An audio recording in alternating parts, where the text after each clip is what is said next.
Shalom, Yasharala, giving all praise and glory to the Most High Power of Abraham, Isaac, and Jacob.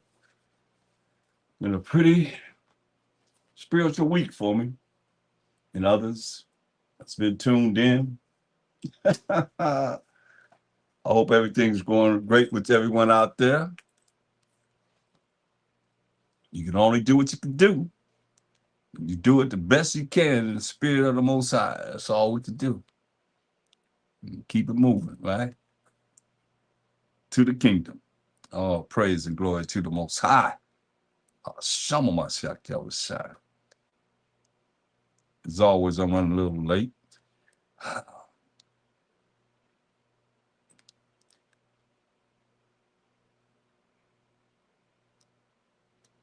don't want to. I'll have two conferences going on at the same time, so yeah.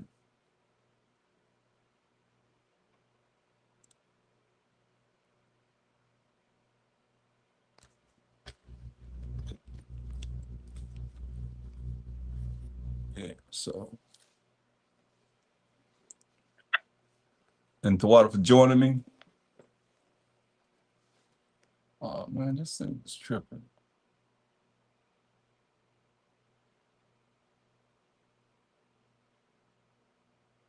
I don't know why it's off.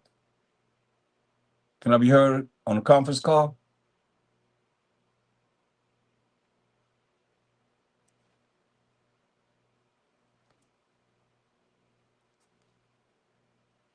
Oh, okay. All right, great. Okay, so we're going into the tongue, which is your words that you speak, can be comforting or it could be deadly, either or. And I was going into it, we were doing it on the Sabbath day. We were going into it a lot there.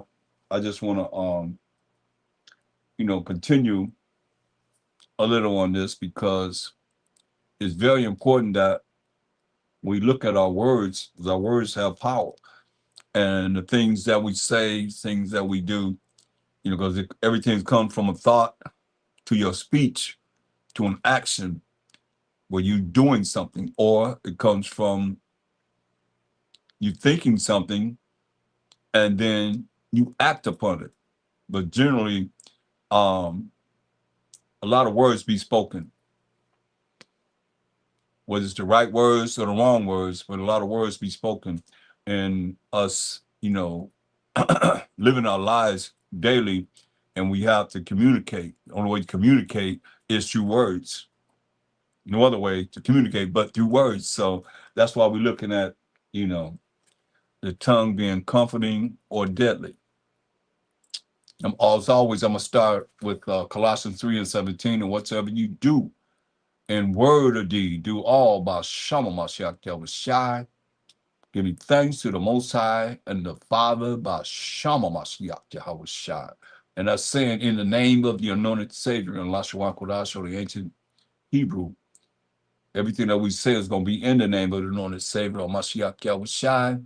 We give thanks to the Most High, who is the power of Abraham, Isaac, and Jacob. Jacob being the forefather of the 12 tribes of Israel, who is Judah, Benjamin, Levi, Simeon, Zebulun, Ephraim, Manasseh, Gad, Reuben, Naphtali, Asher, and Issachar. Those 12 tribes.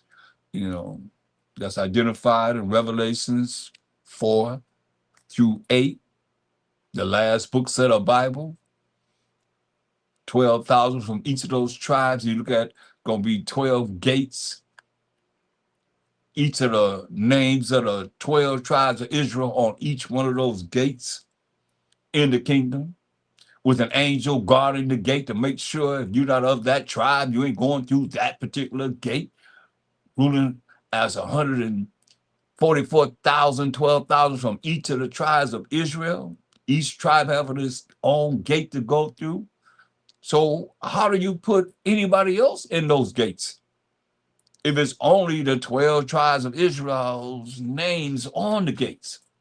That's my question, because I see that people trying to bring everybody into the kingdom. The Gentiles going into those gates without their names on it? Talk to me. Because, and when you look at all the things that's prophesied to happen in the future, and the things that were prophesied in the past that happened to us as the Israelites, what can you say? I mean, we got to take everything for what it is that's written.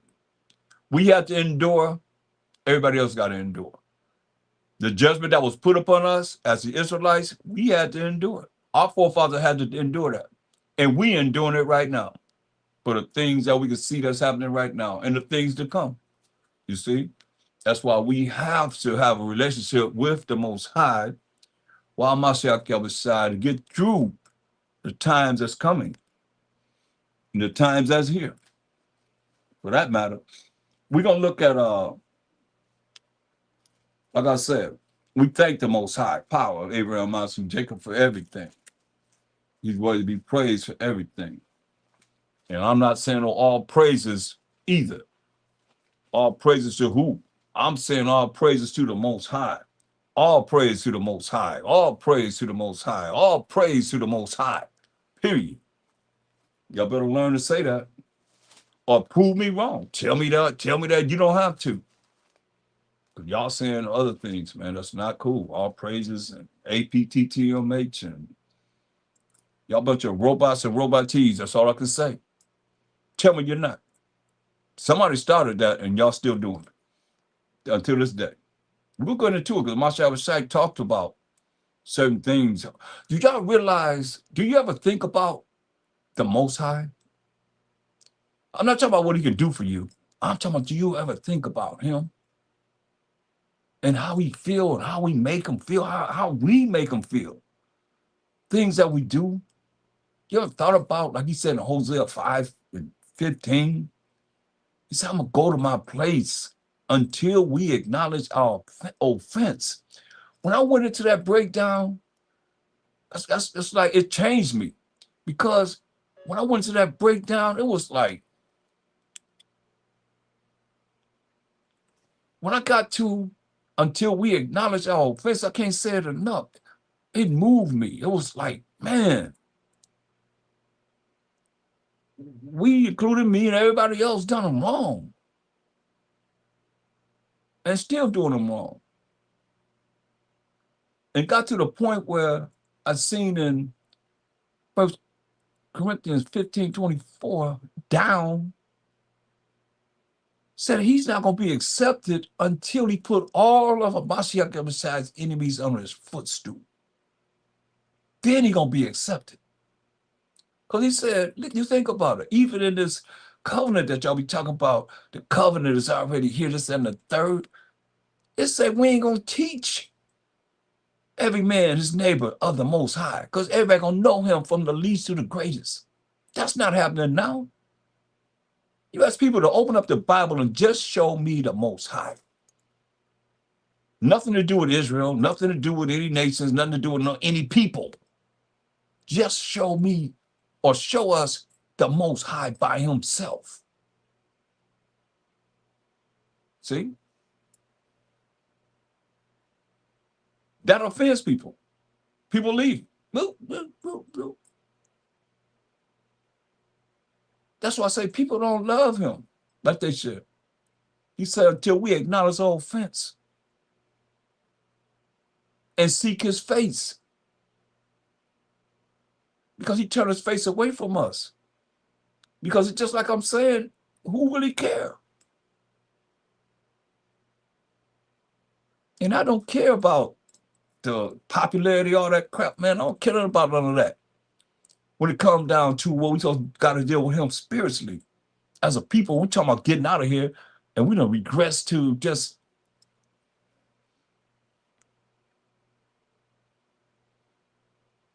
not even giving him the praise, man. He can't be praised enough. Say when you praise him with all your strength. We're not doing that. Just listen. All you gotta do is listen. Y'all a bunch of robots and robotees, man.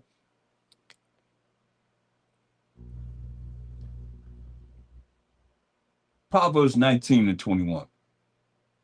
Proverbs 19:21.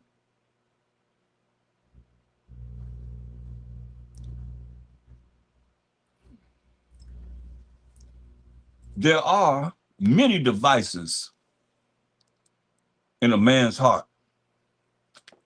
There are many devices in a man's heart.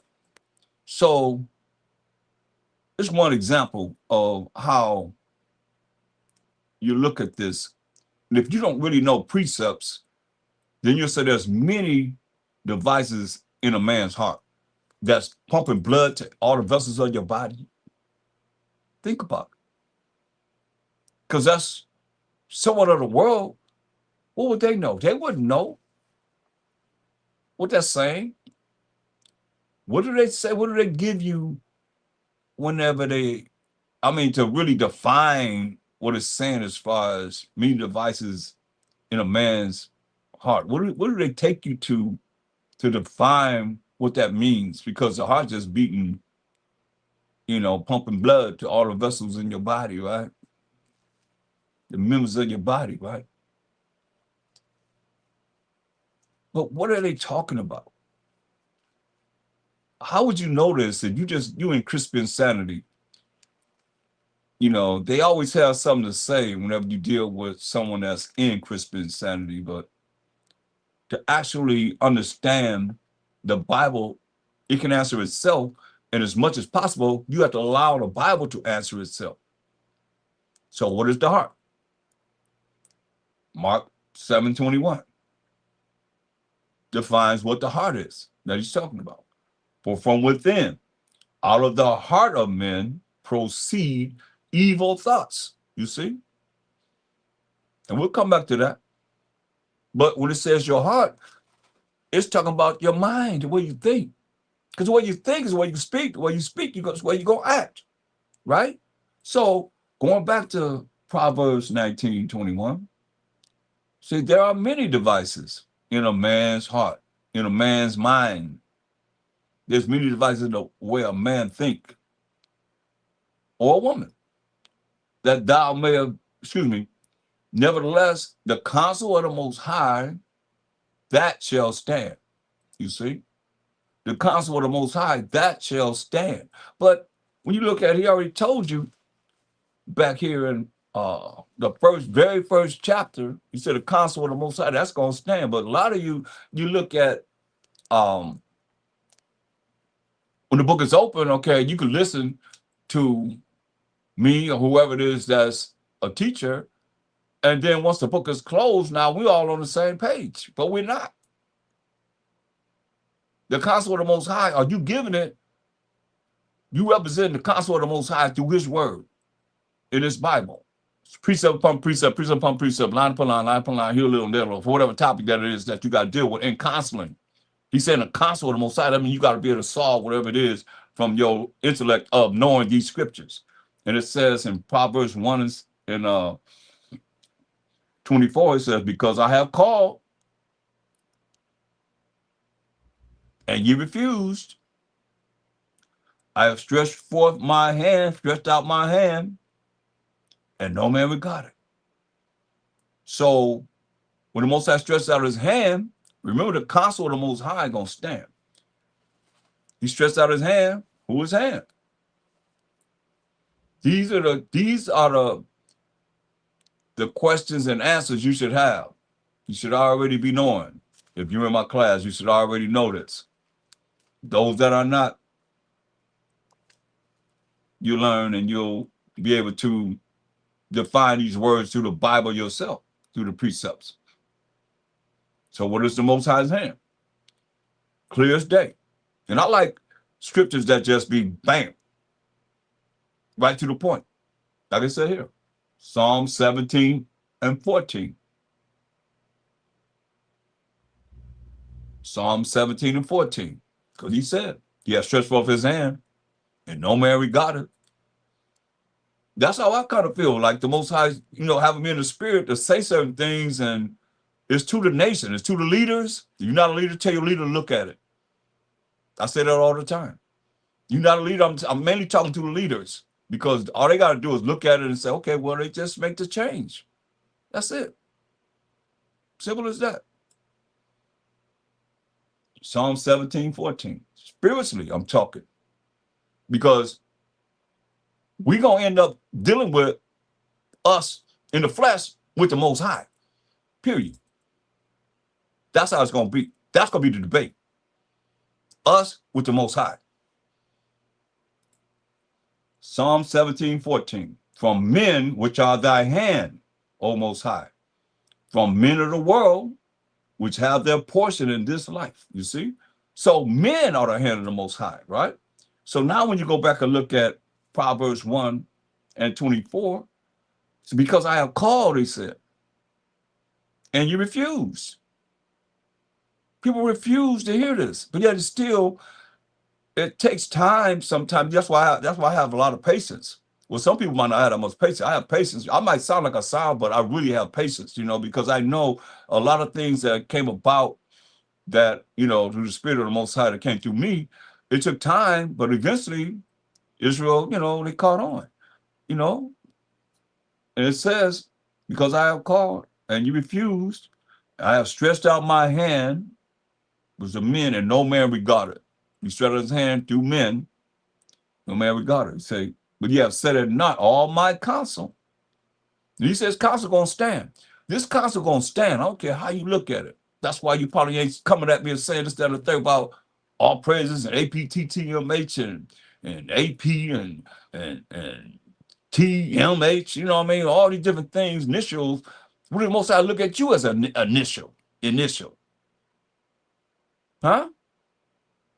Y'all looking at all these different things that is contrary to, you can go back and look at these history books, this and the third, whatever, finding our history out. But what about the history on the things that pertain to the Most High that they have us doing that will keep us from his face being turned toward us? And eventually you're going to hear it. You're going to know that what I'm saying is real. It's the truth. It's not hard. It's real simple. You had the Bible to print the Bible, to publish the Bibles. Your ancestors did. Israelites, huh? Or were we enslaved and someone had our Bible to publish it, to rewrite it, do whatever they're going to do, put it in there and take out? And you think just because we have it now that this ain't something that already been researched and identified long before I'm even bringing it out? Because you can go and look at the etymology of the word and see, okay, wow, this comes from paganism. Even when they opened up the Bible and came up with the New Testament in 325 AD, the Council of Nicaea, they wasn't righteous. Come on, think. I'm here to make you think. They wasn't righteous. We wasn't righteous in the Byzantine Empire. We talk about September Severus took down the Edomites in the Caucasus Mountain. He wasn't righteous. He was down with the Edomites. He was a general. What you think? He brought the kingdom of heaven into the Byzantine Empire? No. It was wicked, man. That's why the Most High brought us down, man, for what the wicked done. He brought us down for what the wicked people done. They're looking at us coming into slavery. Yeah, because we was wicked on a real way. It's still wicked in a real way. Majority of us are wicked. Majority of people are wicked. Y'all love the evil and the wicked ways. He said, but he has said it not. Proverbs 1:25, said it not, all my counsel. There ain't nothing. Don't listen to them. Don't listen to them. Just stay on here with us and listen to us. And come on, you can go to hell any way you want to, but you ain't taking me with you. But they say, hey, come on, go to hell with me. Come on, follow me. Follow me. Let's go this damnation together. You can't tell me. None of you out there, I want you to comment on the fact that you can disrespect the Most High, offend the Most High, and you hearing that. I'm telling you that that's offensive. If you don't believe, go look at my lesson I did on Hosea 5:15. I couldn't hardly move past until we acknowledge our offense. Straight up. I can't say it enough. The Spirit was on me, so I went all the way back to the garden, man. I mean, come on. Moses said, all you need is me and a tree of life, my son. The tree of life. That's why my son said, I'm the way, the truth, and the life. Ain't nothing new. He been saying this, man. We disrespected him, man. Still.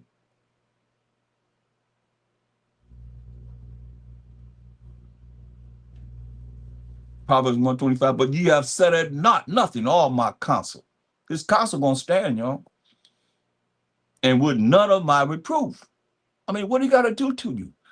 I mean, it's a time when I was just crying to the Most High to stop chastising me or or just dealing with me for whatever I've done in the world or whatever I've done, period. That was wrong.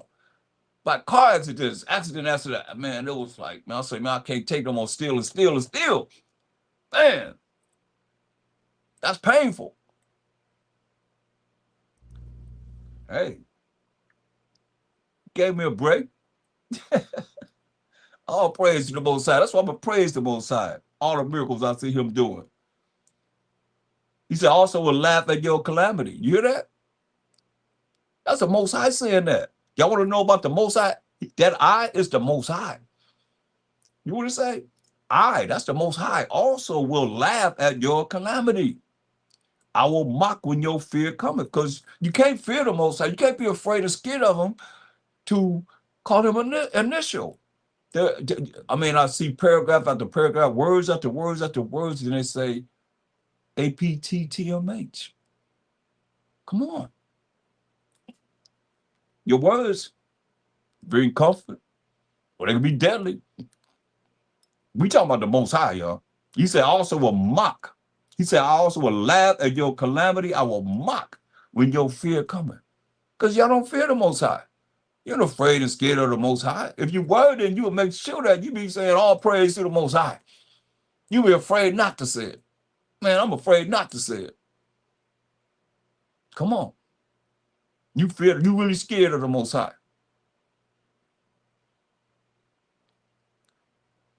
When your fear cometh as desolation, he's still talking about calamity.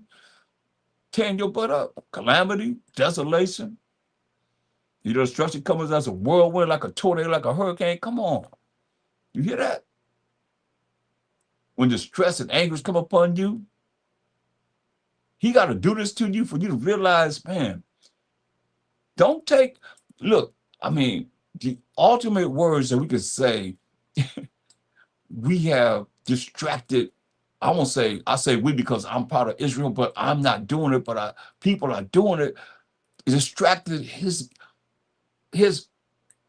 praise away from him. It's unbelievable. You know what I mean? It's just, I don't know. What if he looked at you as an initial, or just say all praises? When you say all praises, you want him to do something for you, but he just say all praises. You just say all praises. You just the Most High talking to you. Okay, well, you just say I'm my initials. Your initials. Your initials go back to someone in about 555 BC. They had the same initial. Then somebody throughout the years, their children had the same initial, but it don't not up to be you.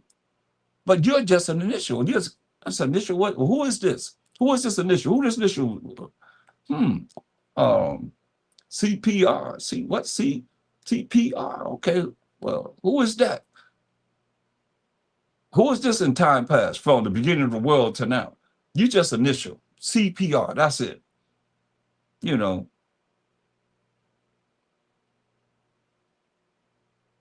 How you say the Most High go come through for you? You hear this. That's why, maybe that's why y'all don't want to hear what I'm saying. You better hear what I'm saying to the Spirit of the Most High. I stand on what I'm saying about Shama Shah. You say, also will laugh at your calamity. I will mock when your fear cometh. When your fear, so we tell them with words. When your fear cometh as desolation and your destruction cometh as a whirlwind, and you just an initial. He said all praises, but he talk about the angels, an angel that Michael Allah that did something great. You talk about an angel that's, that's done something great, or Mashiach Yahushua that done something great. He ain't talking about you. He ain't talking about us. He talking about something else he done did. But it ain't for you, because he just saying all praises. And you over there, he looking over here.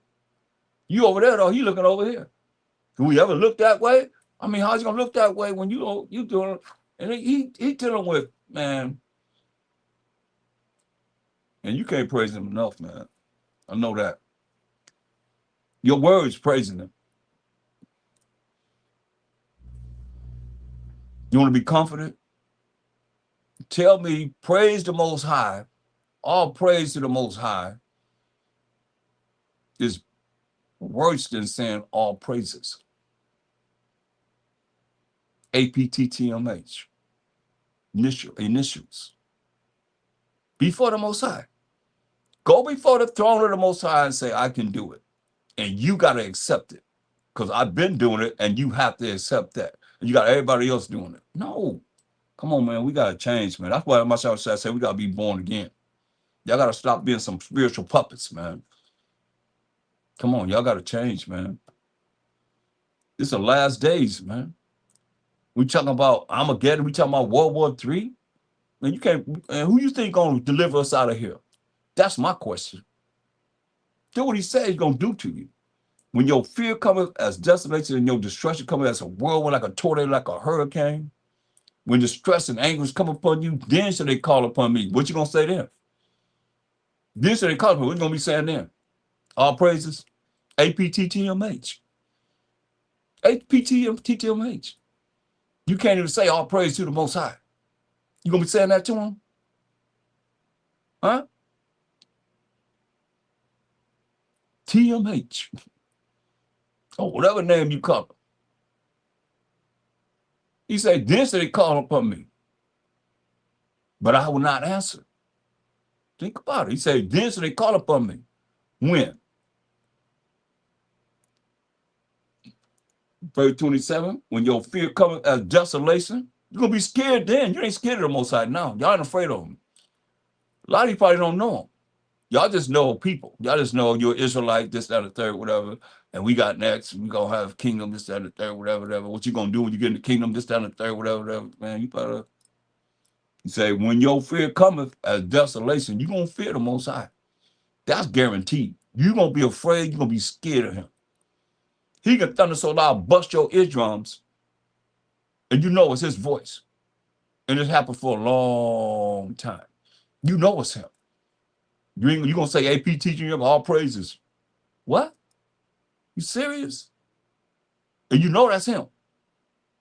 Your fear coming as desolation and your destruction coming as a whirlwind.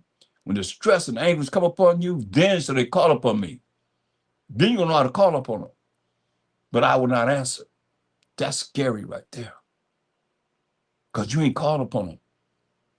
You eliminated them out of your vocabulary. Some of you still saying, you know, God, which is dog spelled backwards, that the Europeans invented.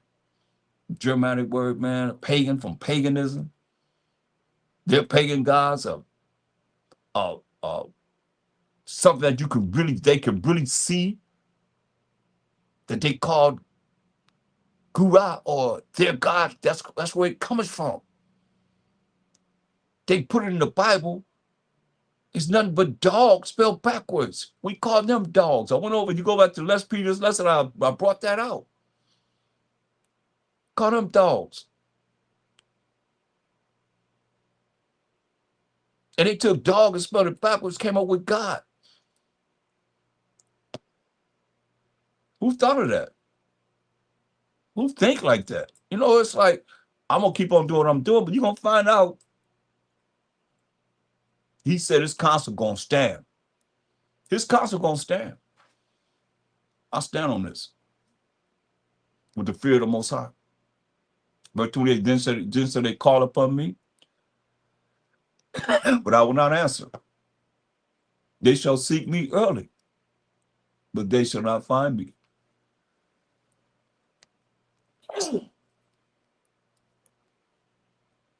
Say they shall seek me early,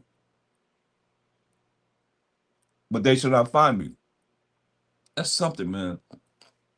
You think whenever all the destruction and tribulation is going on, and you seeking the Most High, and you can't find him. He says, counsel gonna stand.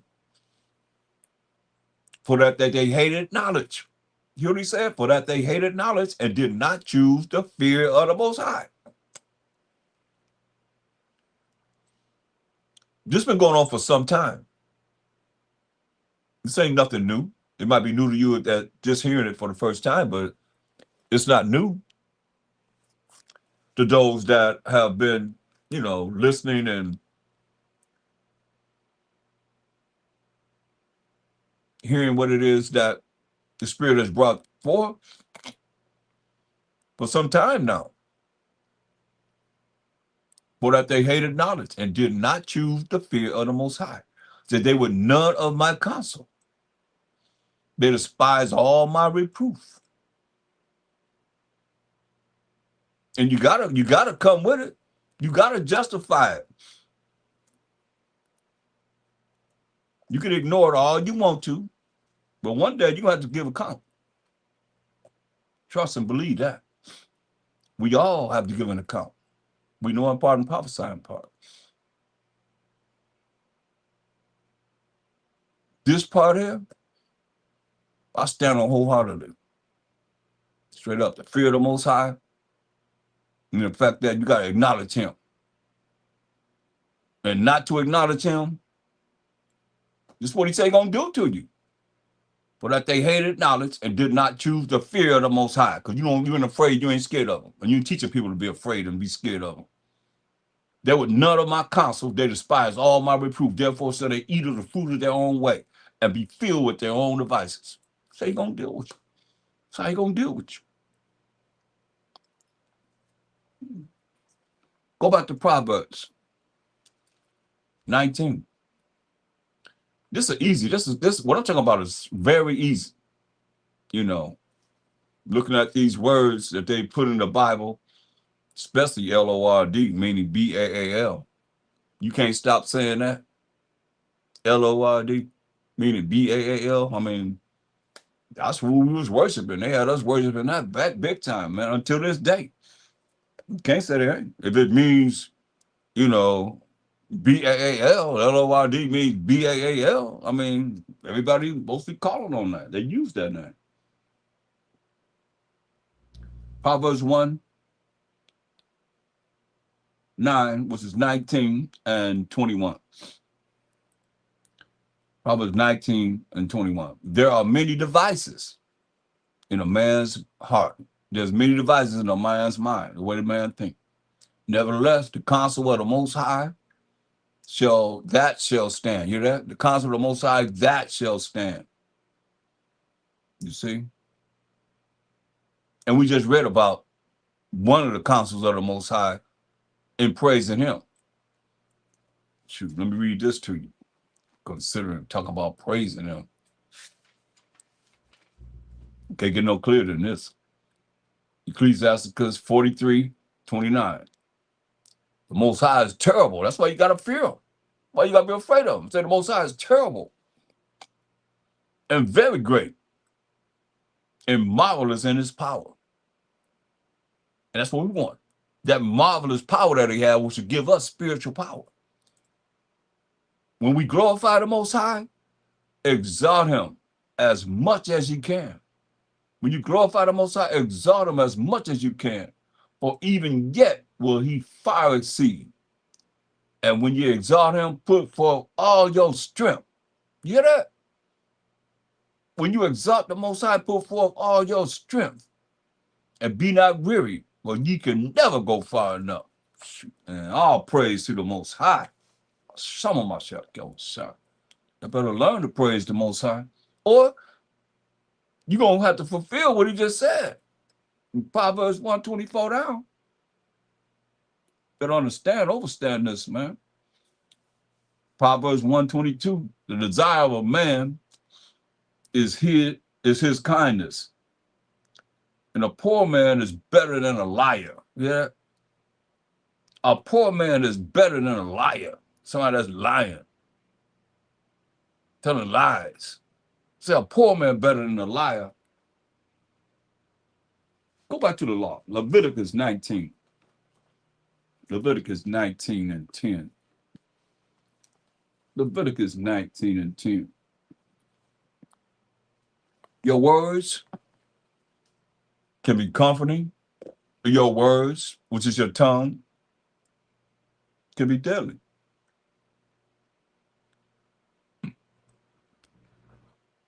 Leviticus 19 and 11.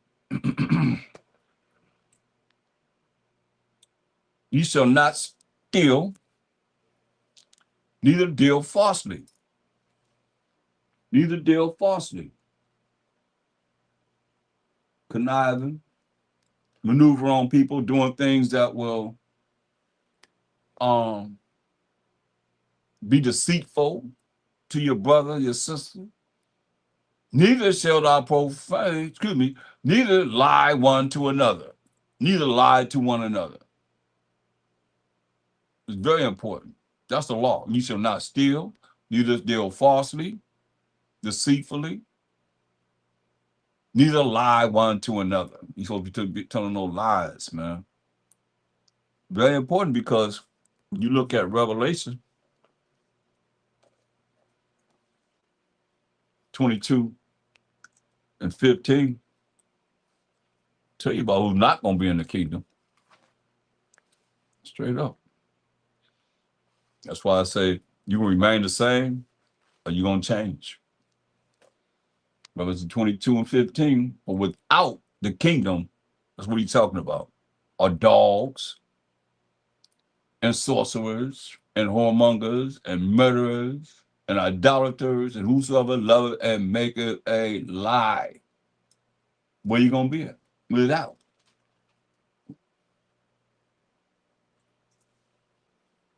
Revelation 21 and 8. But the fearful and unbelieving, they fear everything but the Most High.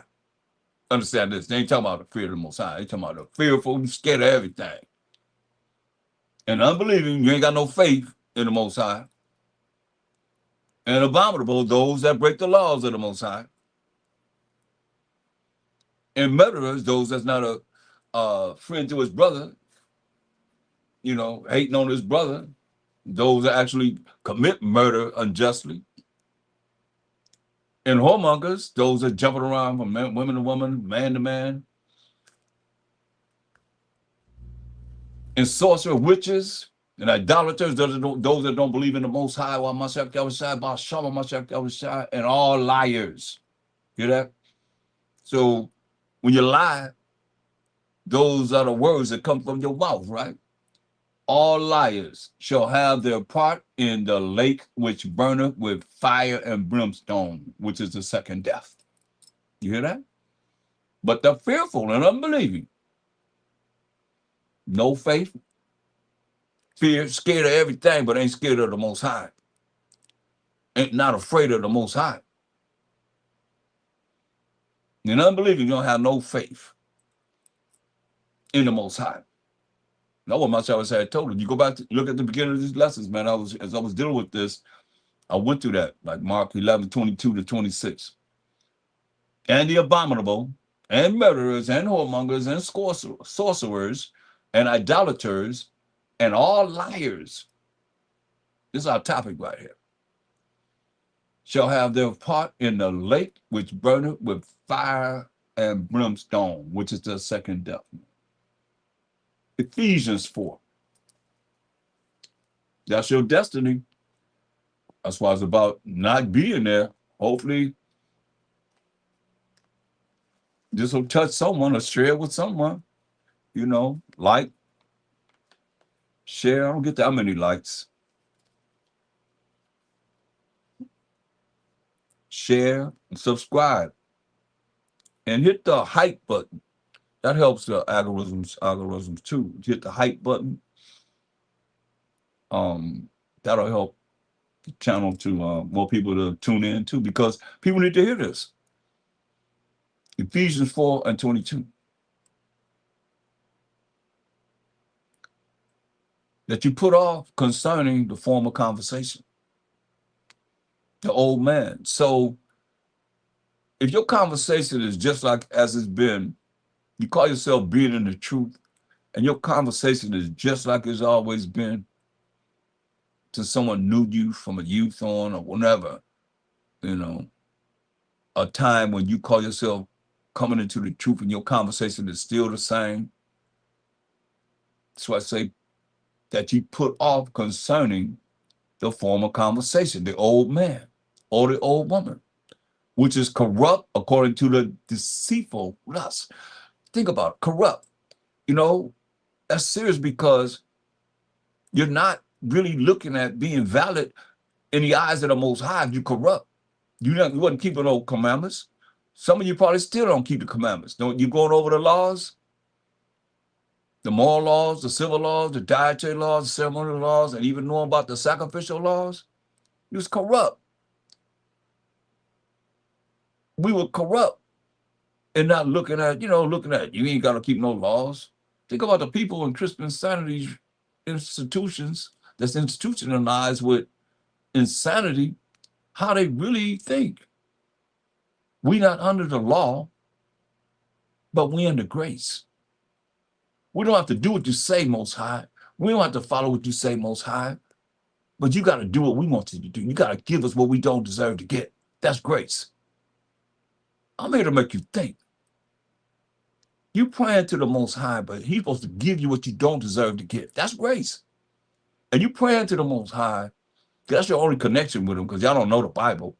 They don't know what the Bible is talking about, really. So their only connection with the Most High is prayer. And they praying to the Most High, and they say they're under grace, but they say they ain't under the law that He wrote with His finger. Make that make sense for me. I mean, I'm trying to understand, y'all. That's why I call it crisp insanity. They can understand why I'm saying that.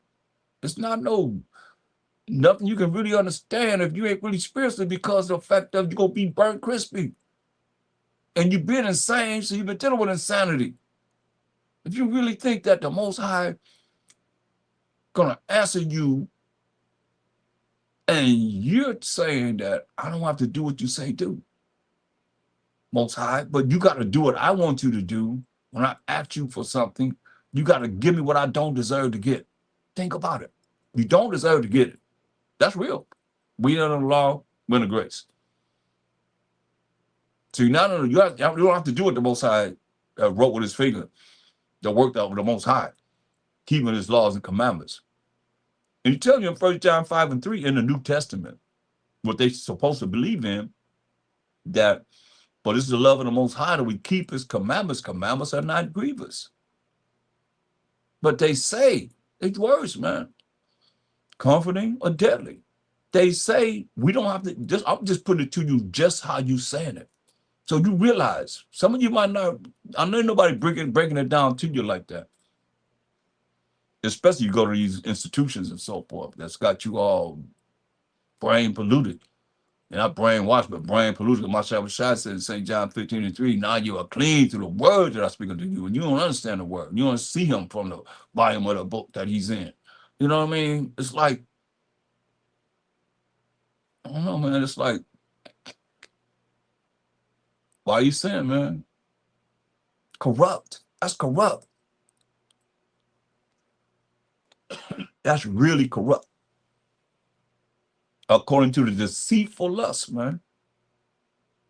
But the lies you've been taught, and y'all just keep on bringing forth the lies. To be renewed in the spirit of your mind. You hear that? To be renewed in the spirit of your mind, the way you think. Because the way you think is the way you're going to speak. And the way you speak is clear. We hand you the Bible, and you put it on, you start going through the pages, you take the Bible, you go through the pages, looking for something like you looking for something, you take it and put it on your arm and keep talking. Over and over again for years, man. Over 30-something years I've seen this, man. This ain't nothing I'm talking about that you just looking and listening to me now would understand. I've been doing it with this for years, man. Seeing the same thing over and over again. So I say, be renewed in the spirit of your mind. You got to want to know more. Which one of y'all out there desire to know something outside from whatever's being brought to you? Like, okay, well, let me see what I want to do today. I'll just come out, I'll just do something I did last week or whatever. What difference do it make? What difference do it make? And be renewed in the spirit of your mind and learn more. Think better. Become an analytical thinker. And that you put on a new man. You hear that? A new man, new woman, which after the Most High is created in righteousness and true holiness. That one scripture right there. Let me underline that. You can underline it too. You can mark your Bible up. Righteousness, true holiness. Okay. Look at that. Okay, let's look at that. And that you put on a new man, which after the Most High is created in righteousness and true holiness. So that's why I say it's very important to know these definitions. Definition of righteousness. It says, a new man, which after the Most High is created in righteousness and holiness. What's righteousness? We go there. Deuteronomy 6:25, right? That's why it's very important to know these definitions. Deuteronomy 6:25.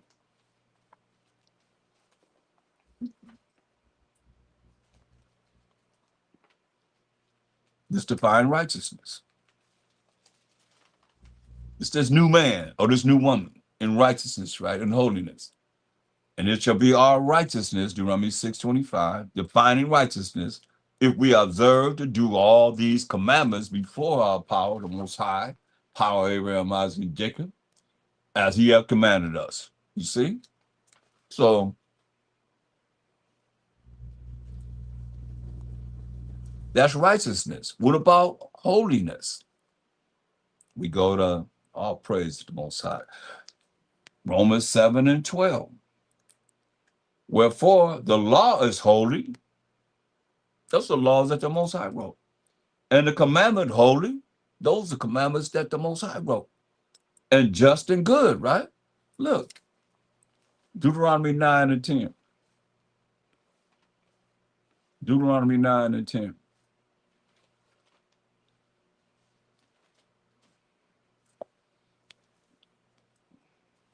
I'm here to make you think. It says, and the Most High delivered unto me 2 tables of stone written with the finger of the Most High. You hear that? Written with the finger of the Most High. You think it took 40 days and 40 nights to write 10 commandments? Talk to me. You think it took 40 days and 40 nights to write 10 commandments by the Most High, written with the finger of the Most High?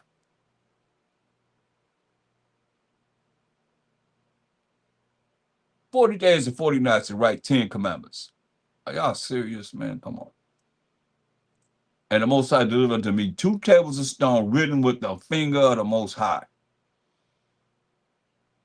And on them was written according to all the words which the Most High spake with you, we the Israelites, 12 tribes of Israel, 13 with Dan at this time, in the mount out of the midst of the fire in the day of the assembly.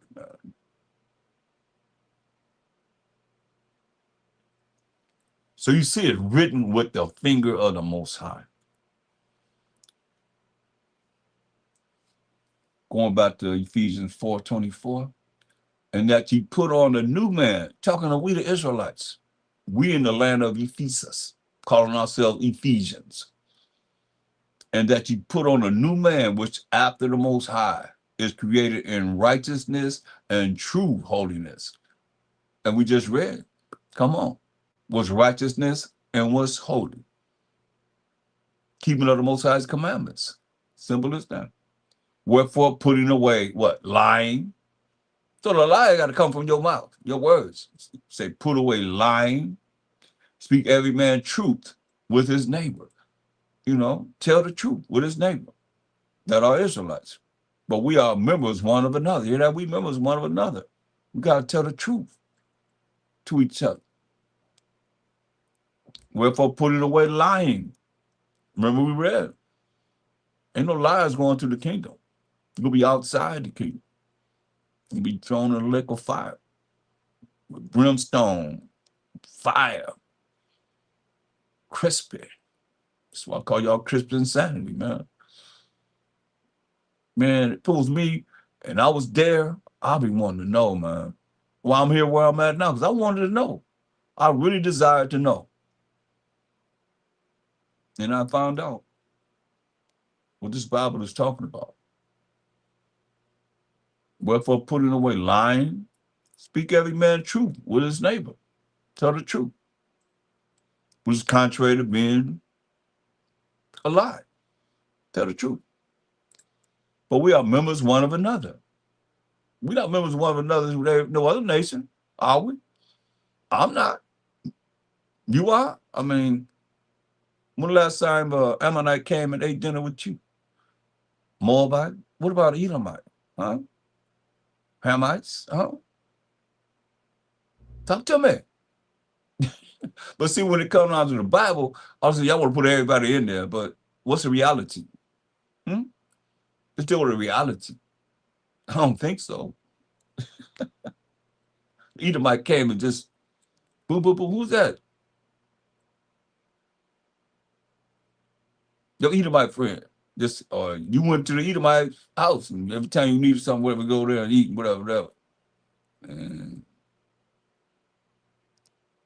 we are members one of another as Israelites. That's what he's talking to. Be ye angry. He said, be angry and sin not. He said, let not the sun go down upon your wrath. You angry, but here you are. He said, and sin not. Some of you are angry, you want to give somebody back, you want to do this and do that, whatever. Put it in the Most High, what my shackle outside in the angel's hand. That's your faith. Put it in their hand. What you can you do more than what the Most High can do? Talk to me. You put it in his hand, hey, you believe? Hey, you gonna have whatever you desire. It's gonna happen. You don't have no faith, you don't expect nothing. That's why you're gonna do something carnal. Because you carnal minded. That's death. But maybe you don't know that. To be carnal minded is death, man. The Most High is a spirit. That's contrary to being carnal minded. Say, be you angry and sin not. Let not the sun go down upon your wrath. Don't let the sun go down and you still dwelling in your anger and what you gonna do, this, that, and the third, whatever, man. He said, let not the sun go down upon your wrath. Some of you can't do that because you carnal minded and you prideful. They'll pride. They mess with your pride. You can't take nothing. But wait till the Most High visits you. He said, neither give place to the devil. That's who you working with. The devil. Can't get no clearer than that. Neither give place. Why I say that? Neither give place to the devil. You angry every day, just stay there, just you ain't let it go. He said, be angry. You angry. And sin not. How you gonna sin? Because you're gonna do something contrary to the laws of the Most High. That's how you sin. Let not the sun go down upon your wrath. So don't let the sun go down and you still angry and ready to do something to somebody.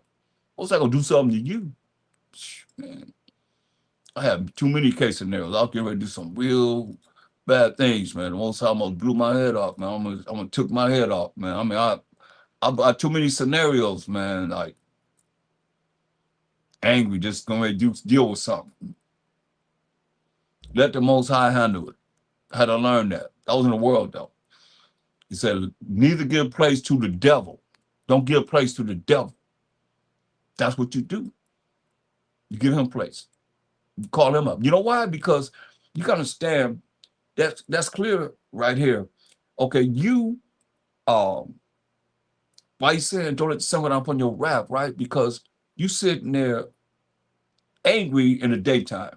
The sun went down, you still angry. So who is it that you're dealing with in your sin? You're dealing with the devil. You drawing the devil to you.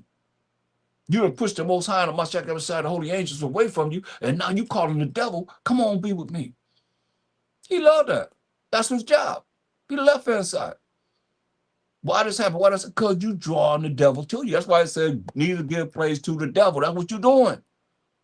You calling him into your world. But that's why most I said, look, it's spiritual. Everybody ain't spiritual to do this. Tell you what, it works. I know that. Ecclesiastes 2:4. You said, whatsoever is brought upon you, that's thee. Take cheerfully. Be patient. Take time, y'all. When thou art changed to a lower state. You know, you don't know. You could be, that's why he said in verse 1, my son, when thou come to serve the Most High, what did he say? Prepare your spirit for what? For temptation, for the devil. Because you coming, that's why I said don't give place to the devil. You done gave place to the devil. We done gave place to the devil before we start really actually applying the truth in our life. Say whatever. You coming in, you gotta learn how to operate as such in the truth. You ain't operating in the truth till you really see that you have examined yourself and you recognizing when the book is closed, you operating for what it says here in the spirit, spiritually. Other than that, you just going through the motions. Learn the definition here, learn the definition there, whatever. The book is closed. Now all of a sudden you struggling between the old man, the new man, the old woman, the new woman. You're still struggling. So you ain't really there yet. When you're there, you're gonna be just like how you think I can go here to show you what it is. What it's saying here, neither give place to the devil. They tell you when you come to the Most High, prepare yourself for the devil. Didn't he deal with a Mashiach Yahushua? He was 30 years old, getting ready for his ministry. Who came? Ministry, who came? The devil. Straight up. The tempter. He the tempter. Most I don't tempt nobody. But that devil, oh yeah, that's his job. That's why I say don't give place to the devil. Don't let him roll in your life. Colossians 3, the 3rd chapter.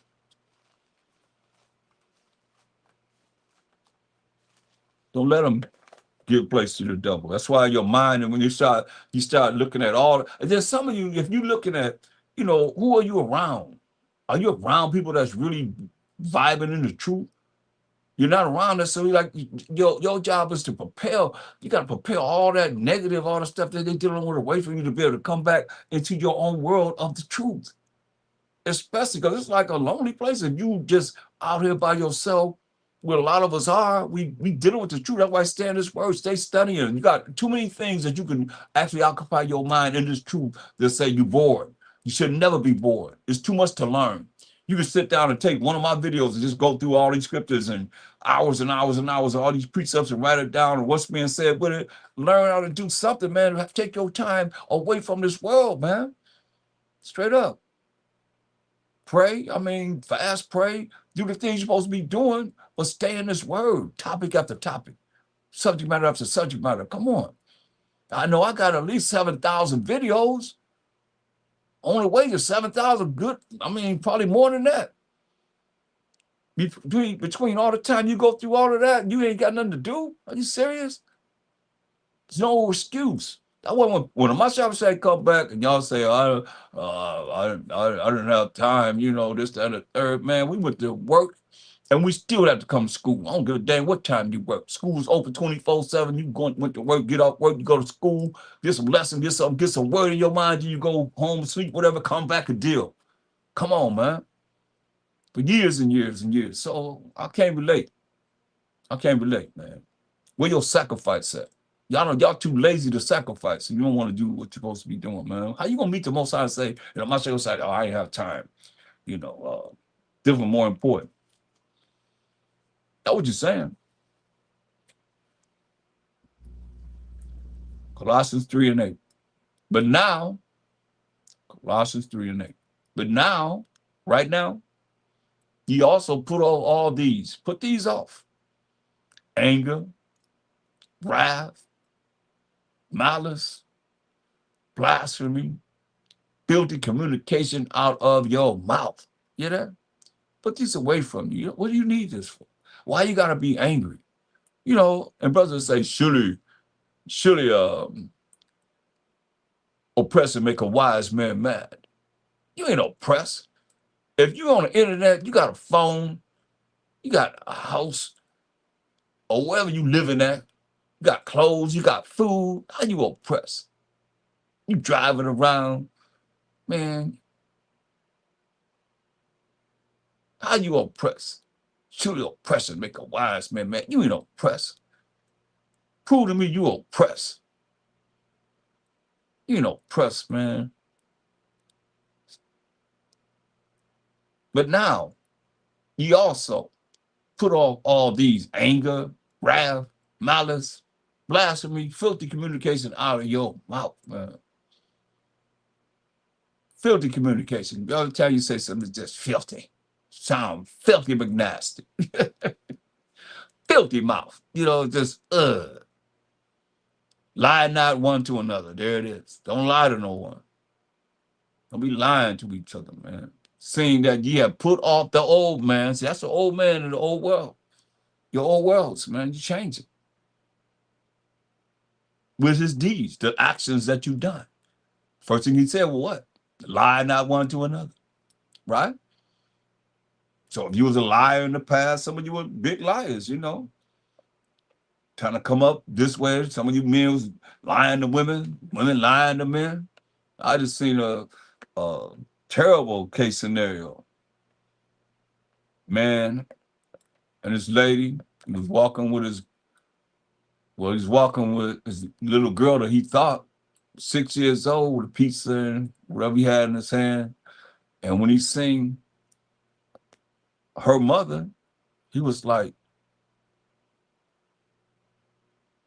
why you lied to me? And she was like, what are you talking about?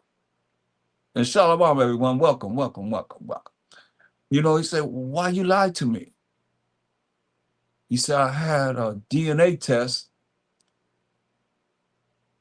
and who I thought was my daughter is my brother's child.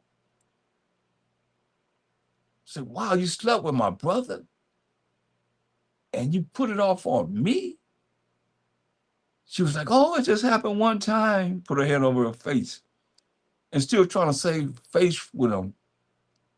I mean, some people went through whole lifetime. They lied to him.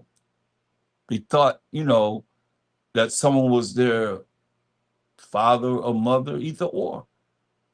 And it wasn't. I mean, he was real hurt. I mean, lie not one to another, seeing that you have put off the old man or the old woman with his deeds. But what do you have to go by if you're dealing with Christian insanity? The Baptist, Catholic, what laws they going by? Hmm? Any religion, what laws they going by? They keeping the moral laws, the civil laws, the dietary laws, ceremonial laws. What we talking about here is the moral law. You know, they're not obligated to that. Because remember, they saying we not under the law. We under grace. Whatever we do, you know, we're gonna be forgiven. Myself inside blood, or they say Jesus Christ. Blood was shed so they could do whatever they want to do. He covered it. Wickedness, man. Lie. Colossians 3 and 8. I mean 9. Lie not one to another, saying that, yeah, put off the old man or the old woman with his deeds, and that put on the new man, which is renewed in knowledge.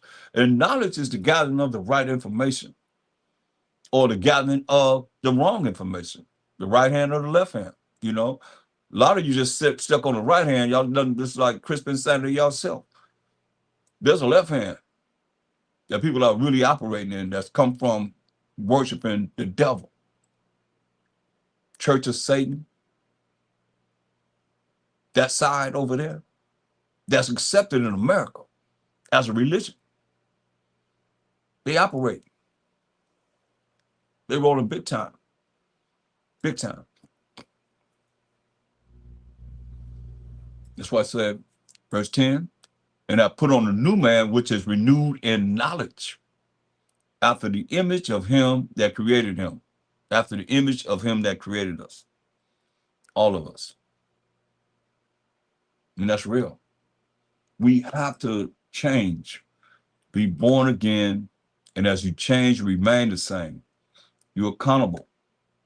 You're held accountable for that change. It's very important. You cannot go wrong with following what it is that we're seeing, the instructions that he's given us to follow. And as you see, it's the same thing over and over again.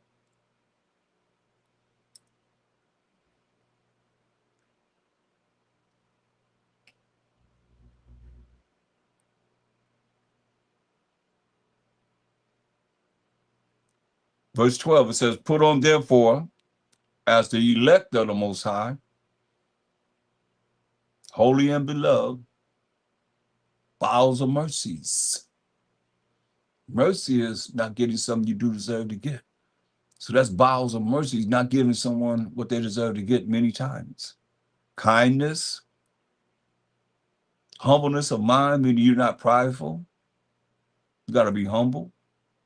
Meekness, that's straight up humility. Long suffering, suffering long. Forbearing one another. Forbearing one another. Why do you think in your wildest dreams that we got to keep being told to love each other? That's all this is talking about. Morally, love your brother, love your sister. We always got to be told to love each other because we don't like each other. Forbearing one another and forgiving one another. Hear that? Forbearing one another and forgiving one another. Because, when it's like that, you're talking about them. You're saying something about someone negative. You don't want nobody around you because you too good. You better than everybody. You think you're somebody because you got a little something going on more than they do. If they poorer than you, then you look down upon. You got your own business lying, saying that you got to pay extra money to get whatever you get. When dang on well, you ain't got to pay no more than what everybody else paying. Just using us as an economy. Cold-blooded, man. Forbearing one another and forgiving one another. I mean, people walk around with grudges. I ain't like that, brother. I don't like that. I don't like her. Especially when women, y'all don't like each other at all, boy. Y'all. What a woman, what a sisterhood in all these different congregations at. That you grabbing together. And sister, okay, look, sister, let me teach you something over here. Let me teach you this. Okay, well, let's gravitate over here where you can come together with each other. We men do it. What are sisters doing that's doing that? Bing, out of here. Bing, out of here. I love it.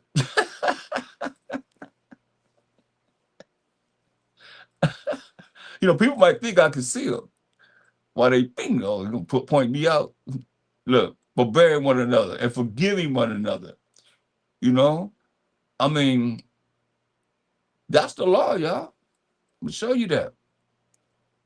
Can't be sitting around having no grudge against someone, hating on someone. I take energy, man. I don't know. I don't have that energy. I ain't never had that. I ain't used no energy like that in my life. I ain't used no energy for sitting around hating on someone. That take energy when I could be doing something else with my life, doing something with my time. If any man have a quarrel against any, even as Mashiach forgave you, so also do ye. They say, hey, Mashiach forgave us. We supposed to forgive each other. Ain't that serious? They tell you, I gave you the scenario. You go back and look at the lessons in this lesson I've been dealing with pertaining to your words and your actions and so forth. And you go to your brother alone. He hear you. One, your brother. He don't hear you. You take two witnesses with you. One or two witnesses with you. Talk to him. You hear them, hey, you want your brother back. If you don't hear that, then you bring it to the church. Then you can broadcast it on social media. Everybody start with social media, like off. If it's an elder, you got to go with 2 or 3 witnesses. Not just alone. You go with 2 or 3 witnesses for an elder. That's what it tells you. But, we always try and find a way to do things off. We're supposed to be following the laws. Supposed to be the Israelites, the light of the world. Everybody follow us, man. Shoot. And then tell them what anybody end up in a ditch. In some case scenarios, you know what I mean? Like,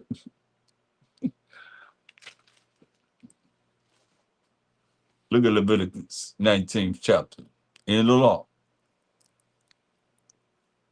Verse 1. And the Most High spake unto Moses, saying, Speak unto all the congregations of the children of Israel. So it's talking to the children of Israel, right? nobody else, and saying to them, ye shall be holy. See? We got to keep the commandments of the Most High. We read what holy is. The law is holy, commandments holy. We read that in Romans 7 and 12, right? So that's a lot of times, you're looking at, that's all they had to go by in the New Testament was the law and the prophets. So they give you the definitions or give you an analysis that you can go back to where it's at in the Old Testament. That's all they had to go by. It wasn't no New Testament. Ain't no New Testament. It was only the law and the prophets. It would say, ye shall be holy, for I, the Most High, your power, am holy. Right? Verse 17. Leviticus 19 and 17. Thou shalt not hate thy brother in thine heart. See, we ain't supposed to be just, a lot of you don't even know each other. You don't even, like, y'all don't know me. A lot of y'all don't know me. You know of me, but you don't know me. You know, you don't even know each other, but yet still you hating on someone. Hate the word of the Most High. Hate whatever's coming out. Do that. You're going to hate something. Because you can't really hate me for bringing out the word. I'm just a messenger. Thou shalt not hate thy brother in thine heart. You can't hate your brother in the heart. That take energy too. That take a lot of energy. Why you wasting energy on hating your brother? And a lot of you don't even know each other. Y'all ain't around each other at all. Different states, maybe different countries. Who knows? I mean, thou shalt not hate thy brother in thine heart. In your mind, we define the heart as the mind. What do you think, man? Thou shalt in any wise rebuke thy neighbor and not suffer sin upon him, man. We ain't supposed to be doing these things. It's wrong, it's wrong, it's wrong. You know? You know? Verse 18, thou shalt not avenge, nor bear any grudge against the children of thy people, but thou shalt love thy neighbor as thyself. I am the Most High. Power, Abraham, Isaac, and Jacob. See?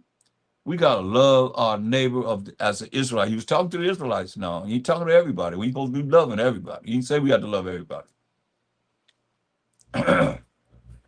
Leviticus 19 and 2. Speaking to all the congregation of the children of Israel and say unto them, ye shall be holy. See, it's talking to the congregation of Israel. He ain't talking to everybody. That's our law. That's what he told us, how we have to be. He wasn't talking to no one else but us. And this what works. While we look at these precepts and we go into them, and you see,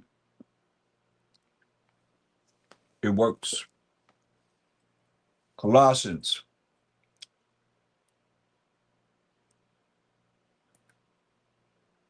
3, verse 5. It says, mortify, therefore, your members which are upon the earth: fornication, uncleanness, inordinate affection, evil concupiscence, and covetousness, which is idolatry. You hear that? Look up all these words: fornication, uncleanness, inordinate affection, evil concupiscence, and covetousness, which is idolatry. All those things that people of the world are doing still, that we shouldn't be doing. For which things' sake, the wrath of the Most High cometh on the children of disobedience. You see that? When you're doing these things, the wrath of the Most High, so, Hebrews 10:31, it's a fearful thing to fall in the hands of the living power. The wrath of the Most High cometh on the children of disobedience. You hear that? Those that are disobedient to the Most High's laws and commandments, in the which ye also walk sometime. He let you know that it came from, and we come from. It's one of those type of spirits or things that you're looking at, we supposed to not be doing now, that some of us came from that, dealing in idolatry, into which ye also walked sometime when you lived in them. But now, he also put out all these we just went through, right? Put those off. Colossians 2 and 8. Colossians 2 and 8. Beware. Pay attention, y'all. Lest any man, no matter who it is, spoil you through philosophy and vain deceit.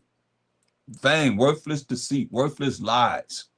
That's why I tell you in Ecclesiastes 3:24, it says, for many are deceived by their own vain opinion. Worthless thinking, thinking wrong. That's all. It's just having the wrong thoughts. And an evil suspicion, that's the devil. Evil suspicion, the way you think, the devil is made them make the wrong judgment. Made them make the wrong judgment. Evil suspicion make the wrong judgment. I mean, people have done that. And afterward, their pride won't let them admit that they made the wrong decision because they're too prideful, because they're rolling with the devil. That's why I said, beware lest any man spoil you, rob you, take away from you through philosophy and vain deceit after the tradition of men. You hear that? That's Christian insanity right there. Tradition of men. After the rudiments of the world. You hear that? Rudiments of the world. That's why I call them secular churches. Because we always said congregation. We ain't said no church anyway. After the rudiments of the world. And not after Mashiach, Yahushua. But they would know him. They would talk about him. And they would feel something for the fact that they said he was a so-called white man until this day. Caesar Borgia, painting him as a so-called white man. It would mean something to you. It would mean something to you that they did this. That would mean something to you. Instead of your little words that you might say. I mean, even the fact that happened. How do you feel that Amasha knew they was going to do that? How do you think he felt? That's why I say people don't really, it's so much about what they got to do for you, not how you feel about them. Enough, I'll say, else you'll be really talking about it. You'll bring it out. It will come out. You would hear it. You would feel it. Y'all just bring information, man. Y'all like to talk about people. When it comes down to who's going to save us, ain't no man going to save us. Period.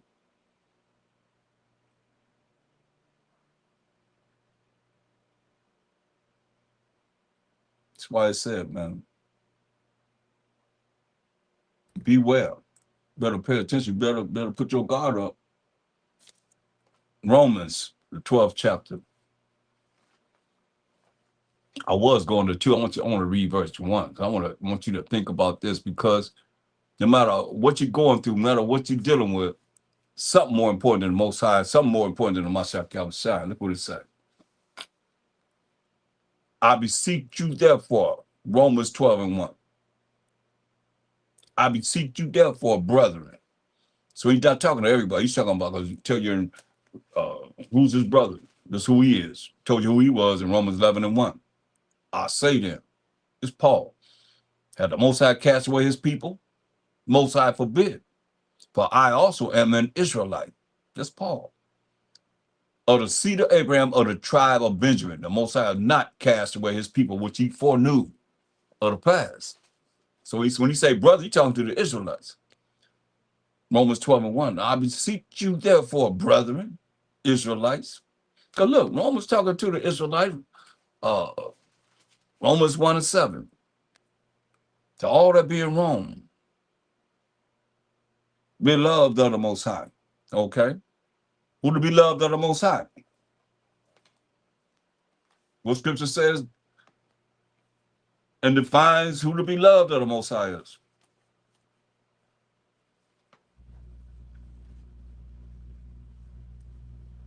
Hmm? What scriptures? It says, be loved. So, other words, if you don't really know how to really bring forth who the Bible's talking to, and you trying to teach somebody, or you are sitting there listening to somebody just going off this way, that way, this way, that way with Christian insanity doctrines, I'm trying to make it as easy as possible. So a child could get this.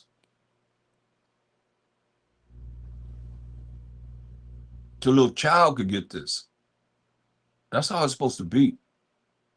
Come on, I say, suffer little children to come to me. They innocent. They ain't all got this deep spirit like adults do, man. Y'all need to humble yourself, man. Really look at um what it's gonna take to make it, because I don't know. I don't know. Just you say, to all that being wrong, be loved of the Most High. Try to tune y'all out, so I just go ahead and do what I'm gonna do for those that's gonna listen afterward to learn, since y'all not participating. Beloved is Baruch 3:36. He hath found out all the way of knowledge, and have given it unto Jacob his servant. And I'm not talking to those that's coming in and don't know. You just coming in. I'm talking to those that's been in, coming to class all the time, and still don't know. Still won't even participate. Baruch 3:36. He hath found out all the way of knowledge, and have given it unto Jacob his servant, and to Israel his beloved. Can't get no clearer than that. Israel his beloved. You see? That's why he's saying it right here. Spelled the same way, everything. Romans 1:7. This is who the book of Romans talking to. To all that be in Rome, be loved of the Most High. You can't get no clearer than that. Israel, we the Israelites, his beloved, Most High's beloved. What it say? Called to be saints. Who the saints?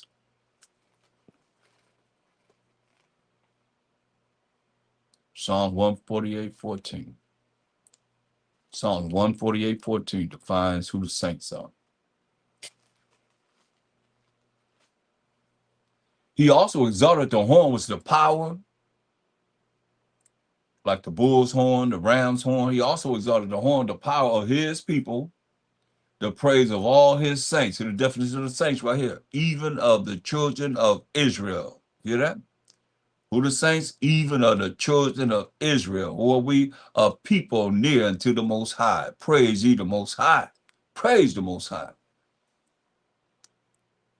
So you see the beloved and the saints, who was talking to? The Israelites, period.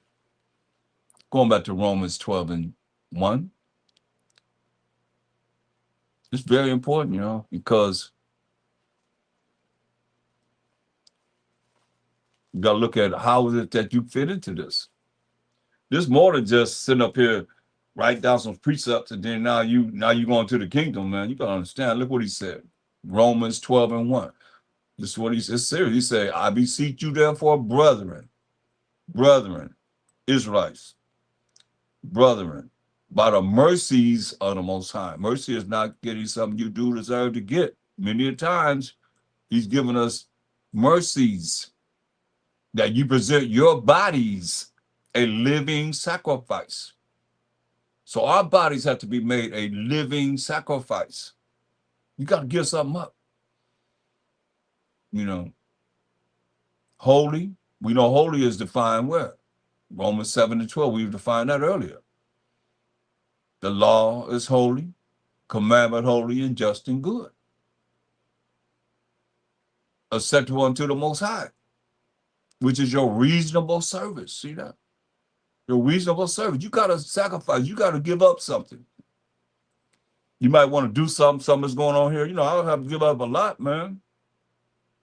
Especially when things are happening on the Sabbath day and I can't go, throughout the years, man, that was a problem, man. I was like, especially when I first started, learning, man, it's like you had to adjust. That's a sacrifice.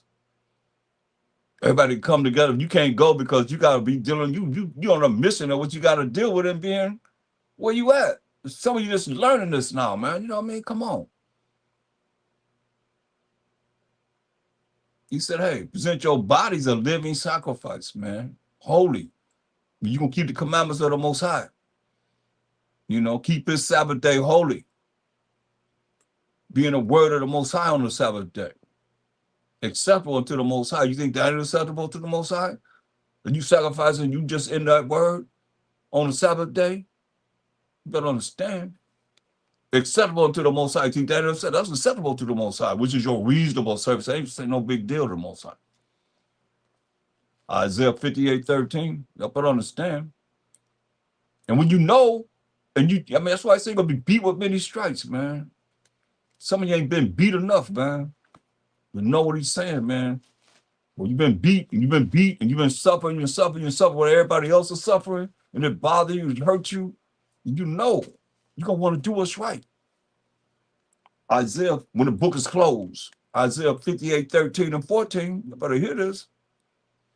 If thou turn away thy foot from the Sabbath, and you know this, like I know it, been knowing it, from doing thy pleasure on my holy day, you hear that? That mine is the Most High. And our pleasure is from sex to whatever you desire to do, like today. I mean, you're doing whatever you're doing. You don't do this on the Sabbath. You gotta wait. Be here. Look what it says. Thou turn away thy foot from the Sabbath. Wherever you're gonna go. From doing thy pleasure, whatever it is, that's enjoyable in your regular everyday life. On my holy day. You know, that's Most High's holy day. And call the Sabbath a delight. The holy of the Most High, not the holy of Israelites, not the holiness of any other nation. You hear it? And call the Sabbath delight, the holy of the Most High. That's who it belongs to. It says, honorable, and shall honor him. You hear that? Honorable, and shall honor him. Not ourselves. Honor him. That's the sacrifice. You ain't dealing with yourself. You're dealing with him. And y'all having birthday parties on the Sabbath. He said, this is my holy day. Is it Most High's holy day on a birthday party? Happy birthday, Most High. Happy birthday, Most High. Happy birthday, happy birthday, happy birthday, Most High. No, I don't think so. It's whoever birthday it is, that's their holy day. But tell me I'm wrong. Everything is about them. Everybody think about the Most High. Just come on the Sabbath day. They got Shalom, welcome, man. They have there a lot of things happen. Well, Esau got everything set up, man. It's like you work 5 days, you know, from the second day to the 6th day. And I don't like to say those names of the week because they're named after Greek gods. You know, y'all can take it how you want to, or prove me wrong, or tell me I can't. When I say you can't, when the Most High say don't let the name of other gods come out of their mouth. Or we say first day to the 7th day. I'm going to say that. Nobody can make me have to say those days. Nobody. I don't care what kind of business I'm taking care of. Nobody can make me have to say those days when I say, look, those are named after Greek gods. And most I said, who I say, you're supposed to let those names come out of your mouth. I'm going to read it to you. Well, people don't want to hear they don't want to hear the law. Let me read you what the law says. Read that to them. See what happened then. See who you're on the phone with. See what kind of spirit you're on the phone with. Exodus 23:13. I mean, it is who that's who I am. I mean, if you that person, but you're not that person whenever the book is closed, huh? You better be this person. That's why I say it's a sacrifice. And most people don't want to hear it. That's why I beam y'all out of here. Exodus 23:13. And in all things, that's everything that I have said unto you. Be circumspect. You gotta be cautious. We talking about the Most High. We ain't talking about no man, no woman, no child, nothing. We talking about the Most High. And all things that I is the Most High, have said unto you, be circumspect. You better be cautious and careful. And make no mention of the name of other gods. It's prevalent right here, y'all. And some of y'all just compromise, and then you be jacked up. And most I keep jacking you up, chastising you to get you right, and you still don't see it. You say you have to, because that's who's your power. Is your power saying this, or the power that you can't do what he say do, have you doing what they want you to do? Who you work for, the Most High, you work for the devil? Huh? I mean, it's something that could change everyone. Try it. It works. I mean, in all things that I have said unto you, be circumspect, be cautious, and make no mention of the name of other gods, neither let it be heard out of thy mouth. You hear that? So in the judgment day, you're going to say, well, I had to do it because they wouldn't have knew what I was talking about, what day I was talking about. They said, I'm saying the fourth day. They're going to say today, I'm going to say the fourth day. That's what it is. I mean, I can tell them I can have a little child come on the phone and tell you what the fourth day is. So you have a calendar. All you do is look at the calendar and see what it is. Just count from first day, second day, third day, fourth day. Because they all were named after gods. And you're not supposed to let the names of other gods come out of their mouth. What's so hard about that? They put their gods up in this Bible and y'all calling on them like the days of the week. They all named after gods. I did a lesson on that. Come on, man. That's why it's about changing. When my say told Nicodemus, you gotta be born again. I mean, all he said, you gotta change. That's all he said, you gotta change. You gotta change. What's wrong with changing? For the betterment. Look, Isaiah 58:13 again. If thou turn away thy foot from the Sabbath, from doing thy pleasure on my holy day, and call the Sabbath a delight, the holy of the Most High honorable, and shall honor him. Show me where it say honor yourself on the Sabbath day. Honor him. Not doing thine own ways, nor finding thine own pleasure, nor speaking thine own words. Even to the point where only way you're not speaking your own words, you in this Bible, you in the truth, man. You dealing with it. From sundown to sundown. You in this Bible, man. You stop, get some rest, get up, and you in this Bible. You think about this word, man. You in this. Then shalt thou delight thyself in the Most High, about Shama Mashak, and I will cause thee to ride upon the high places of the earth, and feed thee with the heritage of Jacob thy father. But a mouth of the Most High has spoken it. You better hear what he's saying. I hear him clearly. So you got those that say, oh, you can have, sexual intercourse on the Sabbath day. It says, if thou turn away thy foot from the Sabbath, from doing thy pleasure on my holy day. What it said in Ecclesiastes 25 and 21. Let me see what it says. Stumble not. It says, don't you stumble. Don't do this at the beauty of a woman. You hear that? Stumble not at the beauty of a woman, and desire her not for pleasure. You hear that? Say, stumble not at the beauty of a woman, and desire her not for pleasure. Come on, what you think that pleasure mean? She beautiful, and men. She a beautiful woman, and he's saying desire her not for pleasure. What do you think that pleasure mean? Because some people say pleasure don't mean, want to have sex with a woman, or one want to have sex with a man. Either or. Here we talk about the beauty of a woman, and desire her not for pleasure, not to lay with her, to have sex with her. He said, if thou turn away thy foot from the Sabbath, from doing thy pleasure on my holy day. It's the Most High's holy day. You can't get the Most High one day. That's some lustful. That's somebody that's lustful. They did got a lust spirit on them, for less a word. Solomon broke it down. wisdom of solid, all praise to the Most High. You turn to it, there it is. You know, that's the Most High, boss. Some of myself tell me, say, all praise to the Most High. Wisdom of Solomon 7:1 said, I myself also am a mortal man, like all of us mortal men. It said, and the offspring of him that was first made of the earth, talking about offspring of Adam. He said, and in my mother's womb was fastened to be flesh in the time of 10 months.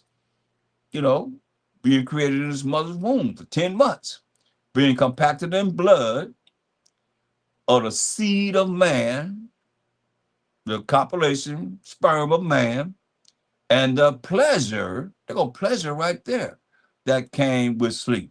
Now he didn't come about with David just sleeping in the bed. Huh? David sleeping in the bed and bad as Bathsheba was. He already committed adultery, would have had her husband murdered, Uriah murdered. So he got in the bed with her just sleeping, all of a sudden he just appeared. He just came out of nowhere, huh? Most like killed their firstborn son. Solomon was the next son that King David and Bathsheba had. Now, come on. Even to this day, somebody say, you sleep with her? You sleep with him? Don't we say that? This is our dialect. This way we talk. You say, hey, you sleep with her? You sleep with him? The president come with sleep. Come on. I don't know. I don't know. Y'all doing some lust spirits, man. If you can't get them on side one day, that's all you want. One day. It's his day. That's a sacrifice. That's a sacrifice. Tell your leaders that. Tell them they can't, you don't have to do it. You have to get them on side that one day. And that pleasure don't mean having sex. From the two scriptures I just brought out, that don't mean that. The beauty of a woman to desire her not for pleasure. What? I mean, I know there's some L7s around here, but y'all can't be that square.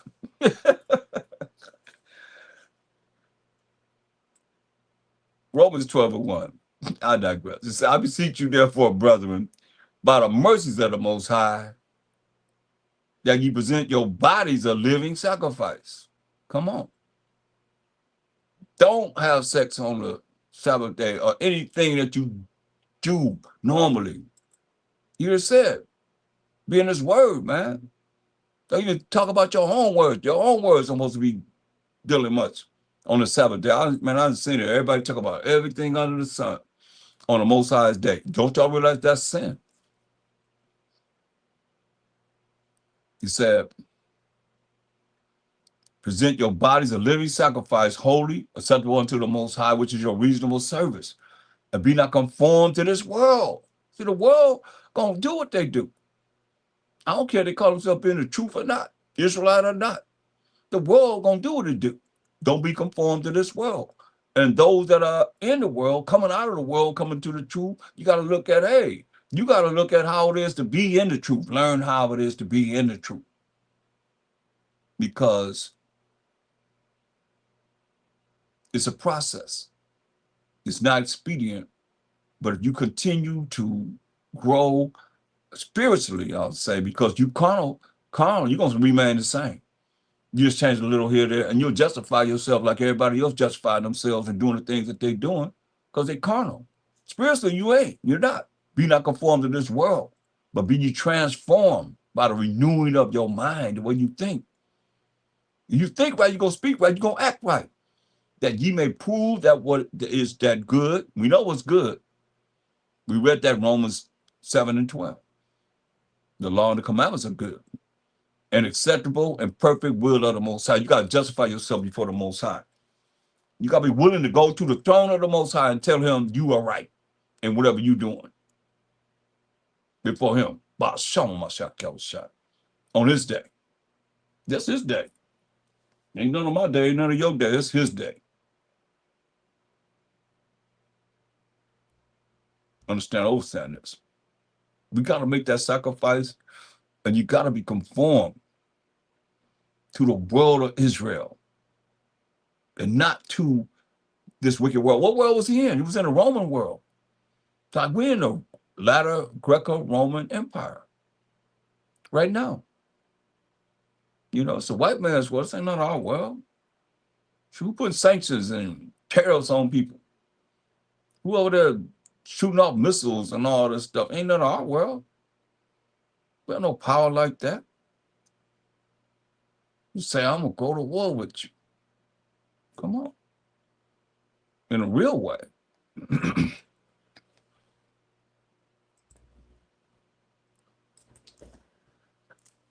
Romans 8. Romans 8. 8th chapter. Verse 4. Hold on, I gotta get some water.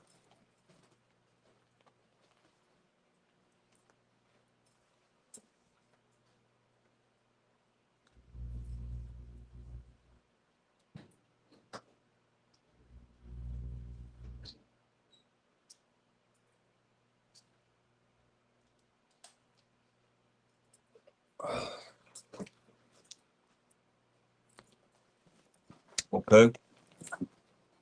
Romans 8th chapter. Verse 4. That the righteousness of the law might be fulfilled in us. The righteousness, keeping of the Most High's commandments and laws, should be fulfilled in us, who walk not after the flesh, but after the spirit. You know, we went over the flesh and the spirit in Galatians 5:19 down previously. For they that are after the flesh, you that gotta have pleasure on the Sabbath, do mind the things of the flesh. Yeah. You can't sacrifice one day for the Most High. I said I was gonna leave it alone. I'll leave it alone. Or the things that you do that's contrary to being in the spirit. But they that are after the spirit, the things of the spirit. You are the spirit, then you're going to do the things of the spirit. The Most High is the spirit. Tell you that in John 4:24. And they that worship him must worship him how? In spirit and in truth. So the spirit going to have you do whatever it is that he wants you to do.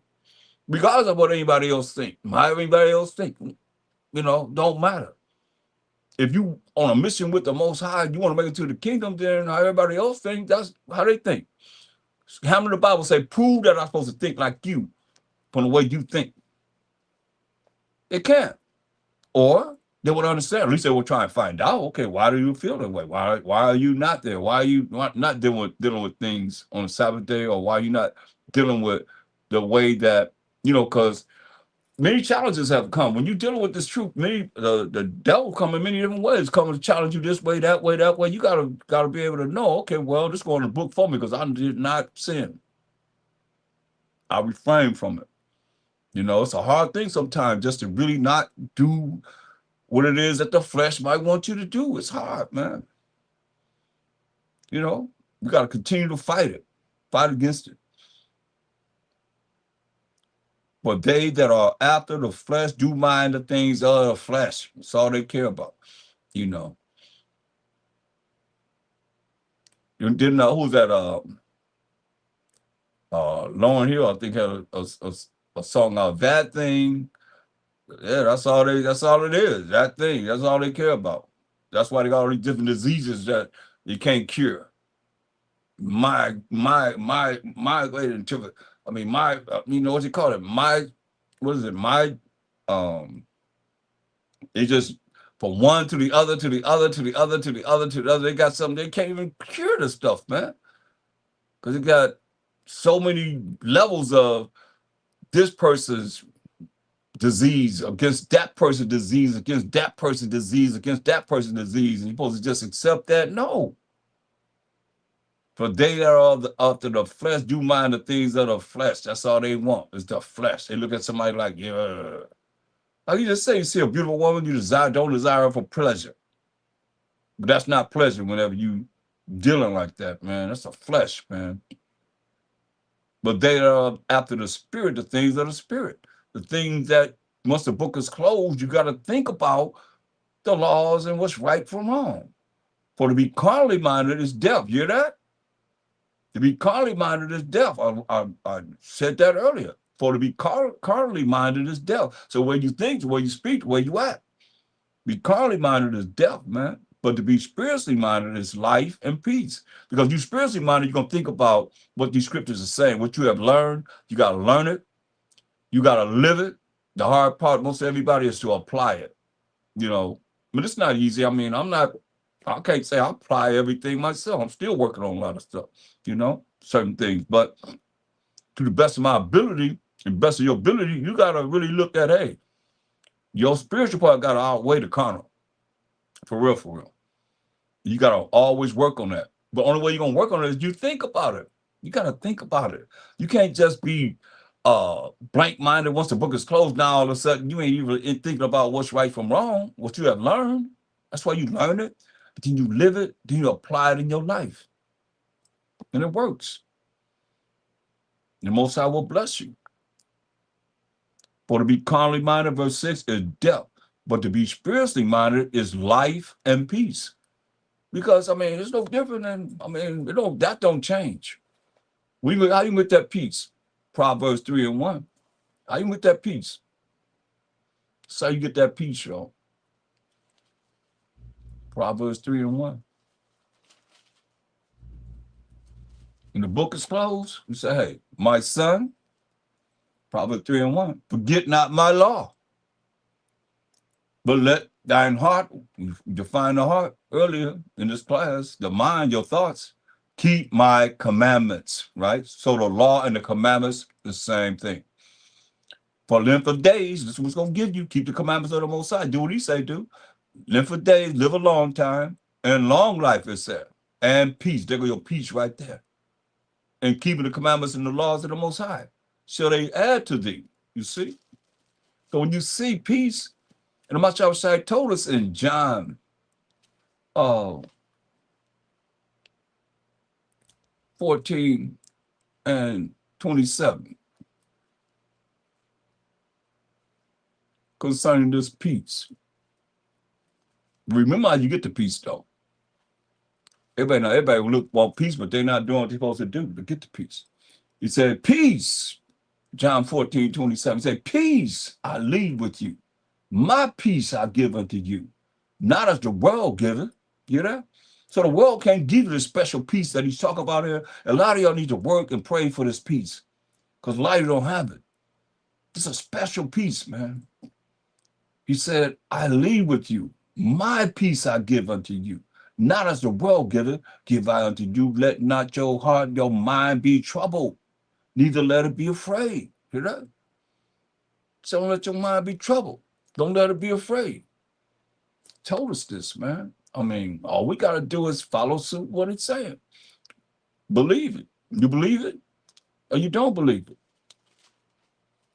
He told us, he gave us clear instructions, man. All we got to do is follow them. Straight up.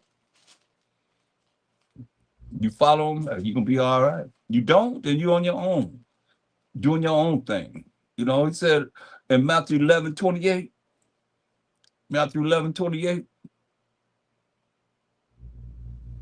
come unto me. Somebody was shy. I said, come unto me, all ye that labor and are heavy laden. You got a lot of problems, trouble, and I will give you rest. You know? He said, come unto him. He said, give it to him. He said, I'll give you rest. Do you have faith to believe that? He said, take my yoke upon you and learn of me. He's in the volume of the book. Say, learn of me. For I am meek, humble, and lowly in heart, lowly in mind. And ye shall find rest unto your souls. So give it to him. For my yoke is easy and my burden is light. So give it to him.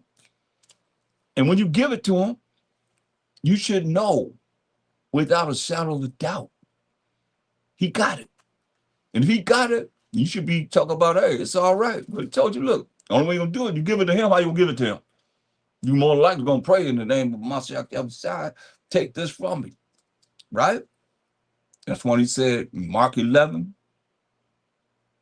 and 24, he said, therefore I say unto you, Mark 11:24, therefore I say unto you, what things soever you desire to give all these problems to a Mashiach Yahushua. He said, it's burden is light. When you pray, he said, therefore I say unto you, Mark 11:24, what things soever you desire, when ye pray, believe that you receive them and ye shall have them. That's kind of horrible, people. You know, that belief is your faith. He told you in verse 22, and the Mashiach would say, answering said unto them, have faith in the Most High. Straight up. That's why he said, verse 24, therefore I say unto you, what things soever you desire, when ye pray, believe, that's your faith in the Most High, that you receive them and ye shall have them. But the condition is, and when you stand praying, forgive. You can't have no grudge. You can't be holding no grudge against no one. When we told you, hey, be angry, sin not. Let not the sun go down upon your wrath. Don't give place to the devil. And when you stand praying, forgive. If you have ought against any, that your Father also, which is in heaven, may forgive you your trespasses. You see that? But that's a condition. If there's another condition, you do not forgive. You don't want to forgive? Neither will your Father, which is in heaven, forgive your trespasses. Your atonement is null and void. That's what he's saying. Your atonement that I was going to give you, or could have given you, I'm taking it back. You done messed up for all the trespasses that you have done that I've forgiven you. See, people don't think like that. But you got to understand, the Most High ways and thoughts, not our ways and thoughts. You come with any way. The Most High said, I can be that way. I can be that way. I can be that way. Except for unrighteousness. He ain't gonna do no unrighteous deed. He ain't gonna do certain things he say he won't do. He ain't gonna lie. Trust me in that. Going back to Romans 8. That's what I say. Verse 7. Now let's read verse 6 again. For to be carnally minded is death, y'all. But to be spiritually minded is life and peace. I guess we need to deal with that because a lot of these things are said, whether it's said in your mind, you talking to yourself, or you talking to someone else. Let's look at that carnal, so y'all take note on this and look these words up, because I want to cover a lot. I don't really want to go through a lot of mining. Galatians 5 and 19. Now let's read up for that, because I need you to know something before we get here, because to be carnally minded is death. I want you to see a little something before we get there. Let's start at Galatians 5:16. This I say then, walk in the spirit. See? Walk in the spirit, and ye shall not fulfill the lust of the flesh. So the spirit, you walk in the spirit. That spirit is, think about the law, statutes, commandments of the Most High. The law is spiritual. You think about what you're supposed to be doing that's right during all the time when the book is closed, and you be all right. For the flesh lust is against the spirit. You see, these are battling against each other. The flesh lust is against the spirit, and the spirit against the flesh. And these are contrary to one to the other, so that ye cannot do the things that ye would. So it's like that the spirit is working against the flesh. The flesh is working against the spirit. They're in battle. It's a battle between the two until you learn how to conquer the flesh with the spirit. Listen. For the flesh lusts against the spirit, and the spirit against the flesh. And these are contrary the one to the other, so that ye cannot do the things that you would. You want to do something, but you can't do it because of the fact that your flesh is battling against the spirit. But if ye be led of the spirit, ye are not under the law. You see, because you led under the spirit, you're not going to be following the law of sacrifice and all that comes along with it, man. Now the works of the flesh are manifest, which are these. Because he's going to let you know. The first thing is the fruits of the spirit, you're going to see what it is. So he's not talking about you ain't got to keep the moral law, civil law, dietary law, ceremonial laws. No. Listen, now the works of the flesh are manifest. Because most of what he's talking about, a lot of times you understand, we had to sacrifice animals for the atonement of what? Sins. So you ain't got to deal with the law of sacrificing any type of animal, or turtle dove, or flour, all the way to flour, sheep and goats and so forth, bullocks and all this, because you are obedient. So you ain't got to sacrifice. We ain't dealing with the law of sacrifice. This is what it says. Now the works of the flesh are manifest, which are these: adultery, fornication. Look all these words up: uncleanness, lasciviousness, idolatry, witchcraft, hatred, variance, emulations, wrath, strife, seditions, heresies, envies. Look at all these names of his name: envies, murders, drunkenness, revelings, and such like, of the which I tell you before. And as I have told you in time past, that they which do such things shall not, I repeat, shall not inherit the kingdom of the Most High. You see? So I'm proving to you point blank, without a shadow of doubt, don't he say you're not under the law in verse 18, but if ye be led of the Spirit, ye are not under the law. That is not talking about not keeping the laws of the Most High. Because in verse here, in verse 22, what does it say? But the fruit of the Spirit is love. That's a first, identification of the fruit of the Spirit is love. And what is love? 2 John 6, right to the point. 2 John 6. Definition of love.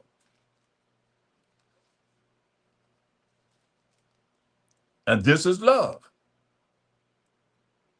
that we walk after his commandments. See? So to have the fruits of the Spirit, and the first one that name is love, and this is love, that we walk after his commandments. The commandments that we wrote about, we read about, and hopefully you wrote it down in Deuteronomy 9 and 10, that the Most High wrote with his finger, he wrote with his finger. And this is love, that we walk after his commandments. This is a commandment that, as ye have heard, as an Israelite, from the beginning, ye should walk in it. In the commandments of the Most High. That's love. 1 John 5 and 3. This love. Come on. He's not a man that should lie. It wouldn't be here if it wasn't real. He left enough in here for us to be able to have salvation.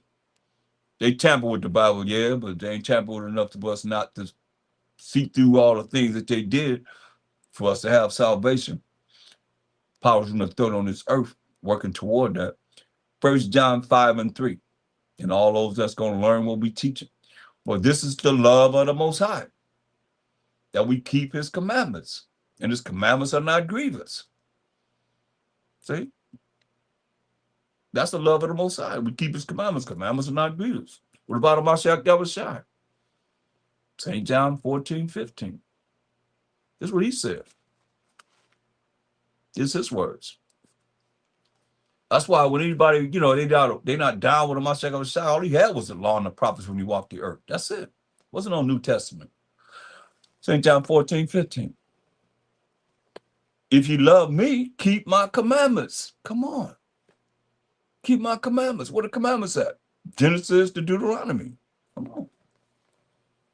It's real easy. It's not a hard thing, but we can make it things real complicated with the simplicity of a Mashiach Yahushua, man. Some of these things are real simple. And when you realize, you're gonna be like, man, I should have seen this all the time. Why didn't I see this? It's simple. That's why he said in Proverbs 1:20. And he got something for us, man. It's right here in the scriptures, man.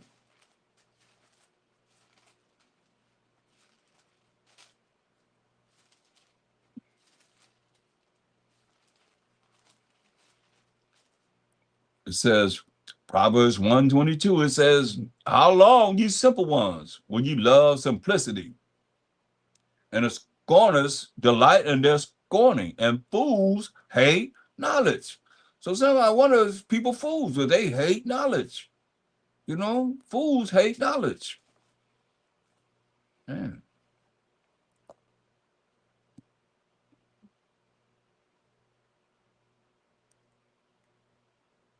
Now we know, going back to Galatians 5:22, we know that love is what? the keeping of the Most High's commandments. And that's the first thing it names pertaining to the fruits of the Spirit. So we got to have, y'all. Galatians 5:22. But the fruit of the Spirit, being in the Spirit, is love. That's keeping of the commandments. And when you keep the commandments, you're going to have joy, peace, long suffering, gentleness, goodness, faith. In the Most High, as the Mashiach told us we have to have meekness, temperance. Against such there is no law. Because you following the first thing it said was what? Love was the keeping of the law. So the keeping of the Most High's law, you ain't got to sacrifice no animals for the atonement of your sins. You doing what's right. And they that are Mashiachim, most people don't know about that, have crucified the flesh with the affections and lusts. You see? When you Mashiachim, you crucified the flesh with the affections and lusts. And that's why you look at up here on verse 19 down, you see all those things that it said what's going on about those that's rolling in the flesh, the works of the flesh. You see? Say, we live in the spirit, verse 25, and we live in the spirit, let us also walk in the spirit. When the book is closed, y'all. Let us not be desirous of vainglory. Many men and women want to be somebody, man. That vainglory is right here. In the eyes of the Most High, his name is jealous, y'all. Oh, you more important than me? That's what the Most High said, y'all. Oh, you more important than me. Huh? Talk to me. You want to be somebody. You say we in a condition called damnation or hell, whatever, and you want to be somebody in hell. That's why I say, let us not be desirous of vainglory, provoking one another, envying one another. It takes energy to envy somebody. Why would you envy someone? And I'm very, very happy, man, to see brothers, still rolling in this truth, man, and dealing with somewhere across the world, anywhere in this world, man, where somebody's being taught this truth. I don't care how it seems like you can imagine how I'm coming, this, that, and the third. I appreciate wherever you are listening, learning, and wherever anyone else is at listening and learning, us coming back to our Most High, coming back to our Mashiach Elishai, coming back to our nationality, who we are, and everybody else, for that matter, that's taking the time to learn and not be ignorant, not knowing. In darkness, gross darkness at that they put the people in, and people still in gross darkness, man. Gross ignorance, not knowing, and don't care. I never understood how you can envy somebody. For what? Why would you envy someone? I never understood that one, man. But our people are very envious. They don't, and it's like, most I hate a poor man that's prideful. What you gonna be prideful? You ain't really got nothing. Compared to billionaires getting like Elon Musk is what, almost a zillionaire. I mean, trillionaire. You know what I mean? Come on, man. That's what most I say. He hate a poor man that's prideful. We against each other. They did a heck of a job on us, man. Where we all we like this, man. That's why he said, why you gotta tell us way in the New Testament not to envy each other, man? For what? Man, love your brothers and sisters, man. Love to see my people come up, man. Y'all. That's why you ain't gonna make it, man. If you don't change, you don't. That's why it's about changing. Look, this is us right here, Deuteronomy 28:54. So that the man that is tender among you, caring about his brother, very delicate, his eyes shall be evil toward his brother. That's that envy and jealous and pride spirit. Evil toward his brother and toward the wife of his bosom, hating on his woman, and toward the remnant of his children, which he shall leave. That's why you see so many households are broken up, man. Because that's the curses that befell us, man. I can tell you, don't get it twisted. Don't matter, you ain't want to or not. Like I said, look, Lamentations 5 and 7. Don't understand. That's why I say the same thing happened with us, gonna happen with them. See, our fathers have sinned. That's our forefathers. They sin and are not, and they not here. And we that were born after our forefathers have borne or carried their iniquities. We had to pay the price, man. We had to go through them curses. And the spirit, spirit of the Most High, gonna make sure that that go down. It is written. This word don't go out void. Believe that. That's why, we have these spirits like that. But when you looking at being spiritual, then you're not gonna be dealing with that. You'll be glad for your brother and sister coming up, man, rather than envying somebody, man. You sit around playing video games, looking at somebody coming up that working hard, struggling and doing whatever they're doing. It's like you don't even know how people come up, man. They maybe have 2-3 jobs, man, to come up or whatever. Y'all sit up here envying somebody, man. Get out of here. You sitting around playing video games.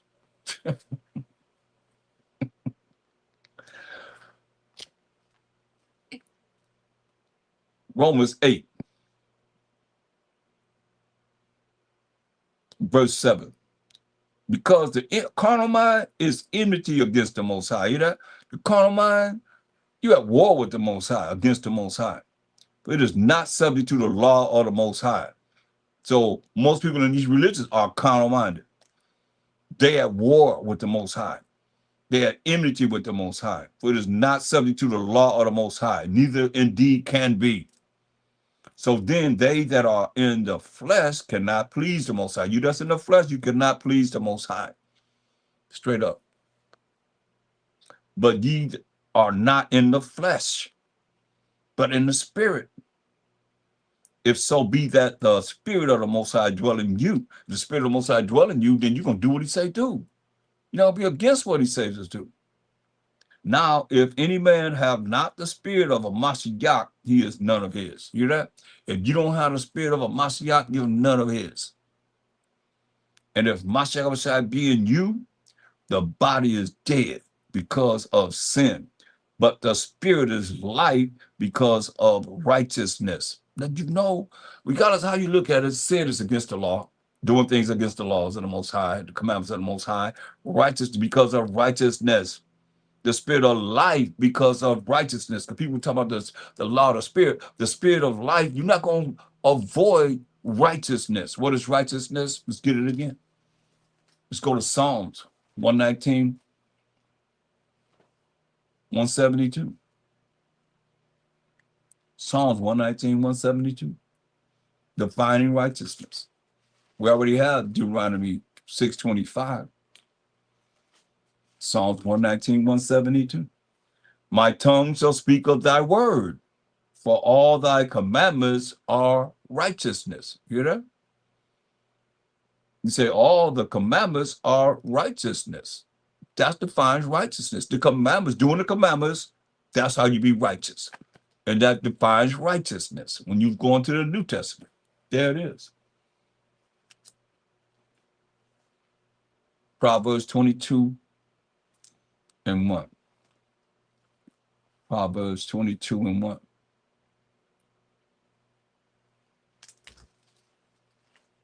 A good name is rather to be chosen than great riches. Don't you hear that? A good name is rather to be chosen than great riches. And loving favor rather than silver and gold. That's crazy, man, but it's real. Because of the fact of this world would have you think that riches, having money, is more valuable than a good name. You look at all the things that's coming out on people, supposed to have a good name. A good name is rather to be chosen in the eyes of the Most High, Mashiach, Yahushua, and the angels, than great riches. You can be rich as you want to, have all the money you want to. You can't take it with you. When the Most High take you out of here, you finish. Coming butt naked, you leave out of here butt naked. That's it. Taking nothing with you that you just so selfish, you just bury it with you. But a good name is rather to be chosen than great riches and loving favor rather than silver and gold. Luke 17:1. That's why you got to have a good name. Luke 17:1. This said he unto the disciples, it is impossible, but that the offenses will come. He said, offenses going to come. But woe means destruction unto him to whom they come. That's why I was saying, I say it all the time. He said destruction to you, that offense is going to come, and woe to that person that offenses come, like I was talking earlier in the spirit concerning how Most High said in Hosea 5:15, I'm going to go to my place until we acknowledge our offense and seek his face. In our affliction, we're going to seek him early. Masha telling you, it is impossible, but that offenses will come. But woe, destruction unto him to whom they come. It was better for him. That's what I'm telling y'all, man. When I tell you, this is really serious as can be. Y'all don't fear the Most High. Y'all ain't afraid. Y'all ain't scared of him. He said, destruction to you when offenses come. He say, I'm going to go to my place, Hosea 5:15. Y'all better read it and study it. I did a lesson on it. Till we acknowledge our offense. And seek his face. He said, in our affliction, we're going to seek him early. And then we read how in Proverbs, the first chapter, 24 verse down, how he said, I'm going to laugh at your calamity. I'm going to mock when your fear coming. Because you ain't got it. When he bring that, he bringing the calamity, he bringing the destruction, the desolation on you. The way you think. Because the way you think is the way you feel. The way you feel is the way you're going to speak. And when you speak the wrong things and he hear it, you know what you're thinking before you speak it. Why the tongue is comforting or deadly. That's why he said,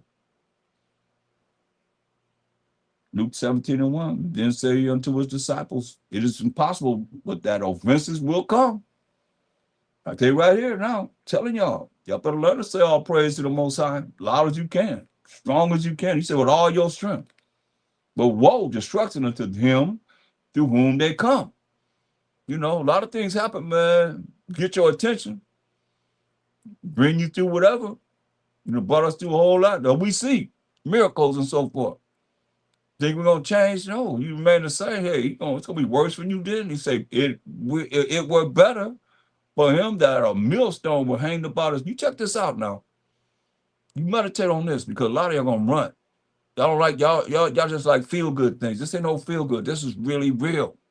I'll keep it real in the spirit. It say it were, and this is what my child was saying, telling you, it were better for him that a millstone, a big giant boulder, will hang about his neck, and he cast it and he cast into the sea, than that he should offend one of these little ones. That's just the little ones, right? How you think it feel about the Most High? You're offended the Most High. Say, I'm gonna go to my place till you acknowledge your offense of him and seek his face, because we offended him. But he say, even if offend one of these little ones that believe on the Most High, it was better for him, verse 2, that a millstone would hang about his neck and he cast it into the sea, than that he should offend one of these little ones. That's more the Most High. Say, take heed to yourselves, you better pay attention. You say, take heed to yourself. If that brother trespass against thee, rebuke him. And if he repent, forgive him. Hear that? Your brother transgress against you, and he repent, he asks for forgiveness, forgive him. And if he trespass against thee 7 times in a day, and 7 times in a day turn again to thee, saying, I repent, thou shalt forgive him. That's deep, right? That's deep. And listen, and the apostle said unto him, Amashiach Yahushua, increase our faith. It said, increase our faith, man. It's hard. It's a hard thing to do. You know, to trespass you against you, you know, 7 times in a day. It's, I'm sorry, man. Forgive me, man. You got to forgive them. That's spiritual. That's spiritual. But the flesh say, that's why you see how the flesh working against the carnal, against the spirit. The carnal working against the spirit. The flesh working against the spirit. Spiritually, he said, hey, you got to forgive them. But the flesh said, hey, man, I'm going to hold on to that. That's why he said, hey, increase our faith. And the Mashiach Yahushua said, if ye have faith as a grain of mustard seed, a mustard seed can fit on your baby finger nail. It's really, really tiny. If ye had faith as a grain of mustard seed, ye might say unto this sycamore tree, be thou plucked up by the root, and be thou planted in the sea, and it should obey you. Wow, that's a lot of faith, right? But which of you, having a servant plowing or feeding cattle, will say unto him by and by, when he is come from the field, go and sit down to meat? And will not rather say unto him, make ready where I may sup. Go fix my food that I may sup. You done been working out there in the field. So when he come in, go in there and make my food that I can sup. And gird thyself and serve meat till I have eaten and drunken. And afterwards thou shalt eat and drink. Once you serve me, I done ate and drunk as much as I want. Then afterward you may eat and drink. Does he thank that servant because he did the things that were commanded him? I feel not. I don't think so. He said, I don't think so. So likewise, ye, when ye shall have done all those things which are commanded you, say, we are unprofitable servants. We have done that which was our duty to do. You see? That's why you got to look at all the prophets said, we have sinned. You know, we have broken the commandments of the Most High. And that's something that we have to learn to do.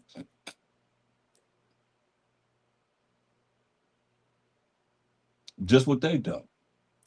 Psalms 115 and 11. Psalms 115 and 11. Psalms 115 and 11.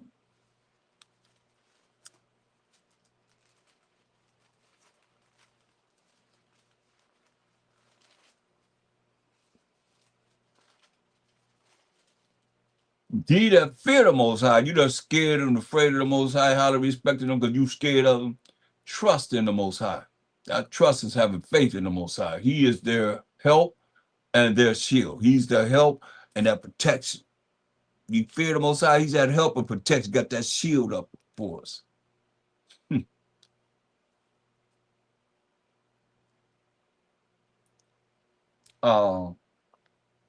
Verse 13 and 14.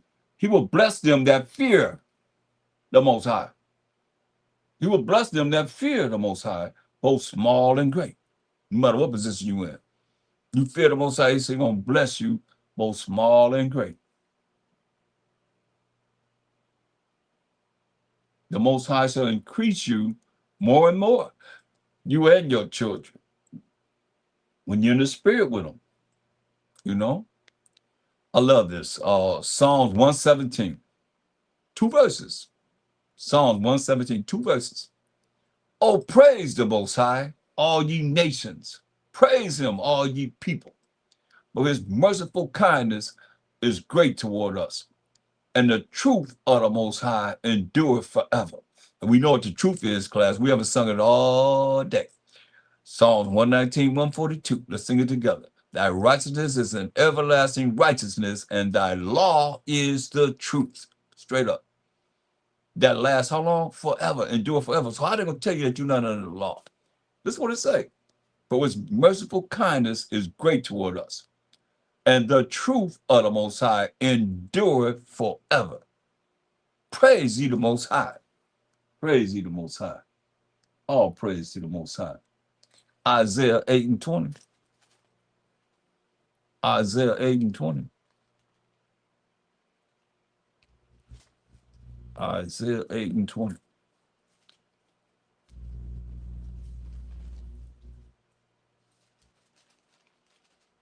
To the law and to the testimony. If they speak not according to this word in this Bible, is because there is no light in them. Right? If they speak not according to the word of this Bible, it is because there is no light in them. What's that light? And most people can't. If they don't have this, they don't have that light. What's the light? What's the light? Hmm? Anybody know what the light is? Where you define the light? Must be a lot of new people on today. Because I know you just been in the class. Y'all should know this by heart. Proverbs 6:23. Proverbs 6:23.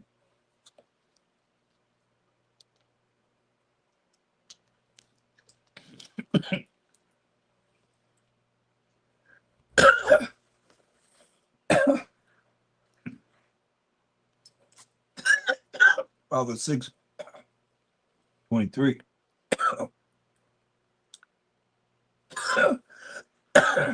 For the commandment is a lamp, and the law is light. See? The law is light. The commandment is a lamp, and the law is light. And reproofs of instruction are the way of life. So,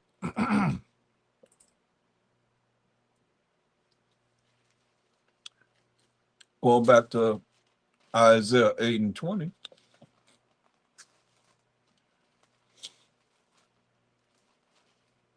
To the law and to the testimony of this Bible, what's written, if they speak not according to this word, according to the Bible, is because there is no light in them. And most likely, more than likely, like I said, they're dealing with Christian insanity and these different religious organizations and so forth.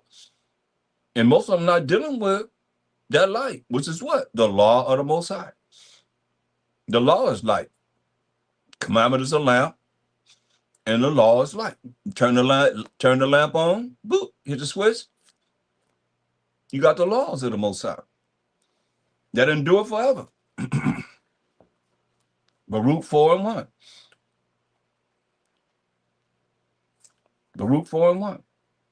This is the book of the commandments in the Apocrypha, Baruch 4 and 1. This is the book of the commandments of the Most High and the law that endure forever.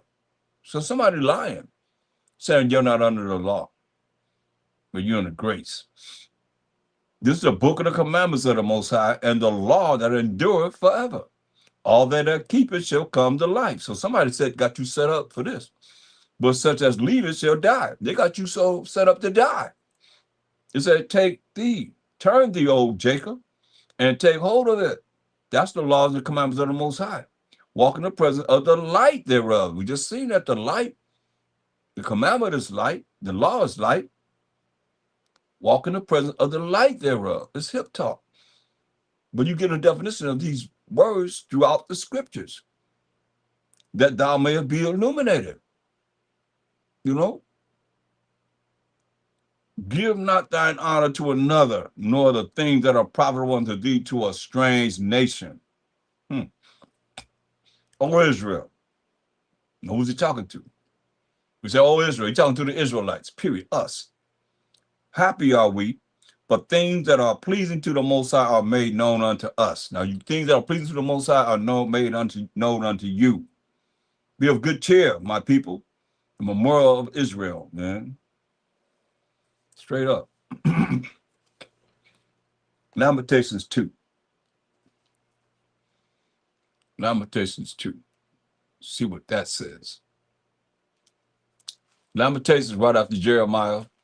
Jeremiah wrote, it's like crying out. Lamentations 2. The whole chapter is great, Joe. I'm going to jump right down to verse 20 and 22. Behold, O Most High, and consider to whom thou hast done this. Shall a woman eat their fruit, and children of a span long? Shall the priest and the prophet be slain in the sanctuary of the Most High? The young and the old lie on the ground in the streets. My virgins and my young men are fallen by the sword. Thou hast slain them in the day of thy anger. Thou hast killed, and none pity. Thou hast called as in a solemn day my terrors round about, so that in the day of the Most High's anger none escape, none remain. Those that have swallowed and brought up have my enemy consumed. For what? Why? Because we refuse to keep his law, statute, commandments. Just as lamentation, destruction, just destroying us. Destroying us. Because we refuse to keep the law, statute, commandments. Why he told us over and over again, turn to the Most High's law, statute, commandments.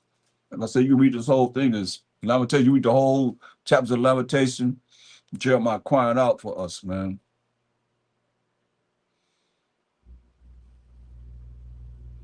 Because we did them like this, y'all. Well, all you see that's written there because we did the Most High wrong. You did them wrong. Let me show you. Go to Zechariah 7. Zechariah the 7th chapter. We'll start at verse 8.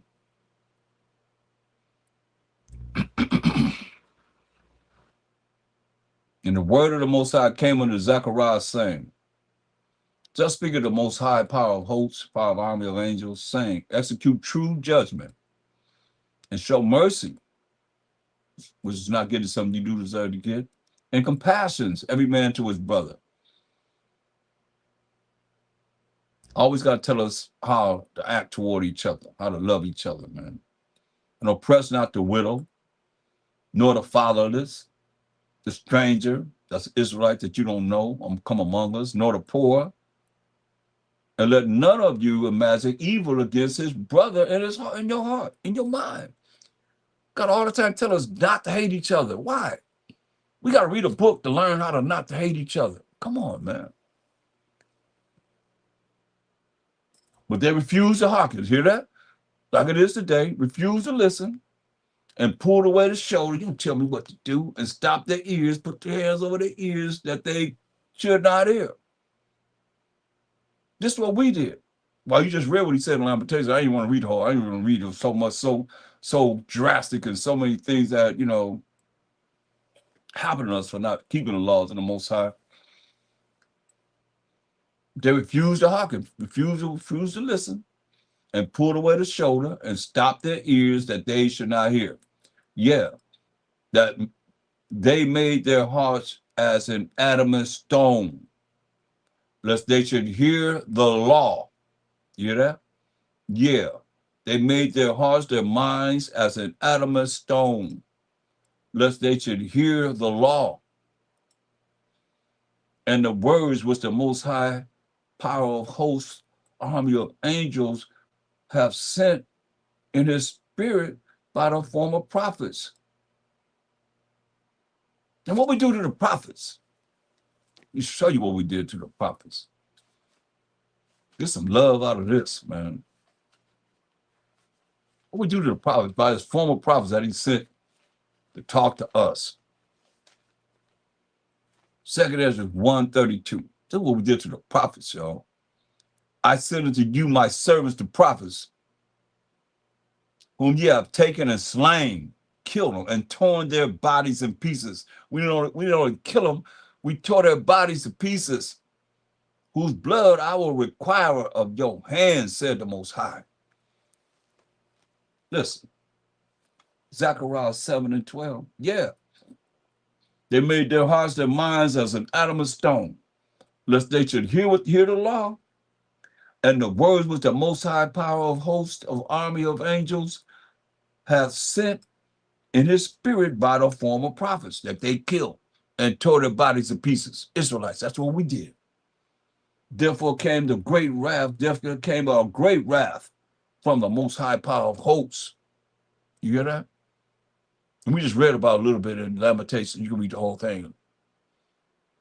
That's all this crying to the most high behind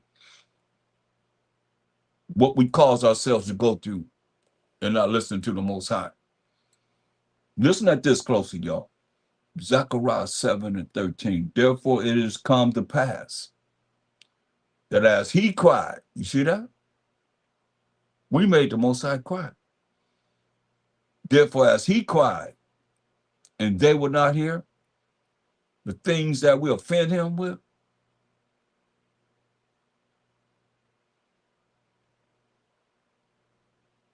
he said, as he cried, we made the Most High cry, and they would not hear.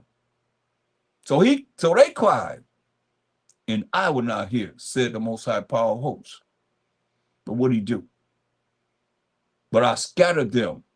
That's us, the Israelites, 12 tribes of Israel, with a whirlwind, like a tornado or a hurricane, among all the nations, whom they knew not. Thus the land was desolate after them, that no man passed through, nor returned. But they laid the pleasant land desolate. And it's desolate, y'all. It's desolate. Land we made the land desolate. So we talking about words. Let's see what the words of the land talking to us will say. Go to Baruch, the 4th chapter.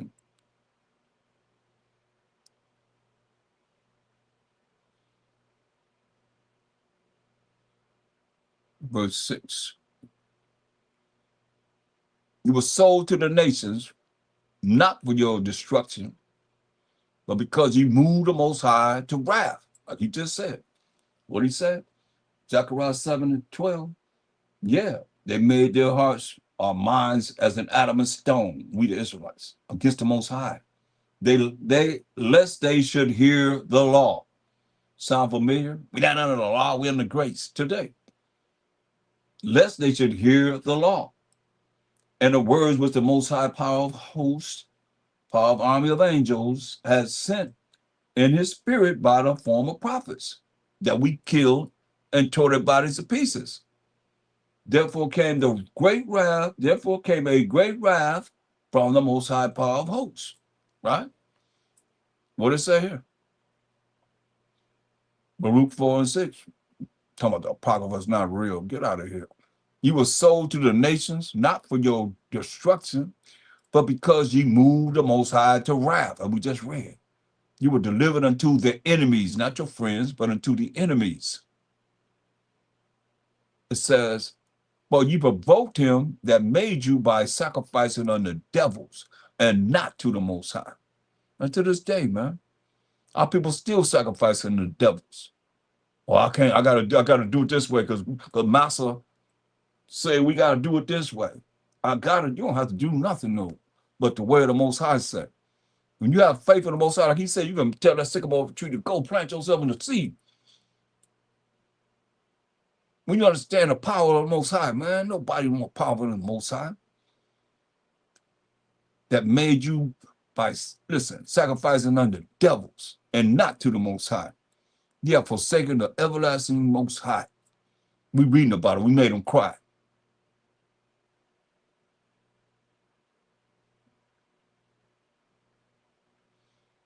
You have forsaken the everlasting Most High that brought you up. And ye have grieved Jerusalem that nursed you. Now hear the land talking to us. For when she saw, that's the land, saw the wrath of the Most High coming upon you, she said, hearken, listen, oh, ye that dwell about Zion, the Most High have brought upon me, that's the land of Jerusalem, Israel, where we was coming from, where we lived at, great morning. Boy, I saw the captivity of my sons and daughters, which the everlasting brought upon them. With joy did I nourish them, but sent them away with weeping and mourning, crying, that no man rejoice over me, a widow, and forsaken of many, who for the sins of my children are left desolate. What does it say? Zechariah 7:14, but I scattered them with a whirlwind among the nations, whom they knew not. Thus the land was desolate after them, that no man passed through, nor returned, for they laid the pleasant land desolate. I've been there. I've seen it. I observed it. It's on my YouTube page. You can look at, Jerusalem like you've never seen it before, because you ain't never seen it from my eyes. It was from my eyesight. What I think.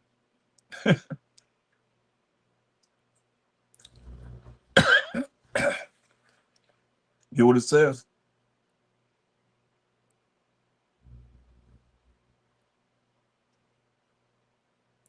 Verse 12 of Baruch 4 and 12. Let no man rejoice over me, a widow, and forsaken of many, who for the sins of my children are left desolate, like the Most High said, because they departed from the law of the Most High. Or we departed from the law of the Most High. They knew not his statutes, nor walked in the ways of his commandments, nor trod in the paths of discipline in his righteousness, which is keeping of the Most High's commandments. Deuteronomy 6 and 25. See?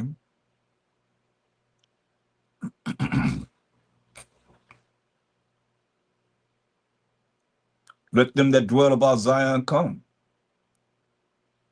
And remember ye the captivity of my sons and daughters, which the everlasting, that's the Most High, have brought upon them. Because we broke the laws of the Most High, the commandments of the Most High. For he that have brought a nation upon them from afar, a shameless nation, talk about Edomites, and all the other nations joined with them, a shameless nation, and of a strange language, we don't understand their language, who neither reverence old man nor pity child. Straight up. Didn't care about the old or the young. These have carried away the dear beloved children. We know who the beloved are. You got to go far to find that out. Go right up to the top where it says in Baruch 3:36. He have found all the way of knowledge, and have given it unto Jacob his servant, and to Israel his beloved. So you see, beloved is talking about we the Israelites, period. It was said, verse 16 of Baruch the 4th chapter, these have carried away the dear beloved, the Israelites, children of the widow. The widow represents the land, and left her that was alone, desolate, without daughters. See? But what can I help you? How can I help you? The land says, for he that brought these plagues upon you will deliver you from the hands of your enemies. Only the Most High can do it. That's why we need to be locking into him and not dealing with offending him less as possible. Much I wish I said, hey, better watch out, know that. They say, what can I help you? You say, for he that brought these plagues upon you will deliver you from the hands of your enemies. Go your way, O my children. Go your way, for I am left desolate. I have put off the clothing of peace and put upon me the sackcloth of my prayer. I will cry unto the everlasting in my days. Be of good cheer, O my children. Cry unto the Most High, and he shall deliver you from the power and hand of the enemies. Are y'all crying to the Most High? That's the only time he had pity on us. And the only way you can cry to the Most High, if you care about him, you fear him, and you're tired of the condition of our people.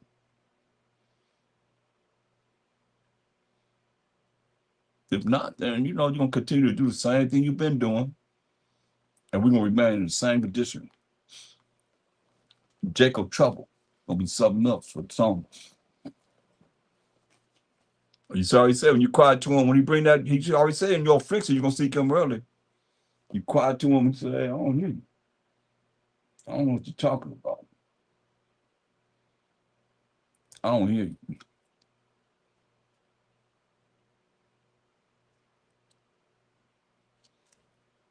me show you that. I'm going to end this. These are words that will have an effect on the Most High. Go to Judges 10:10.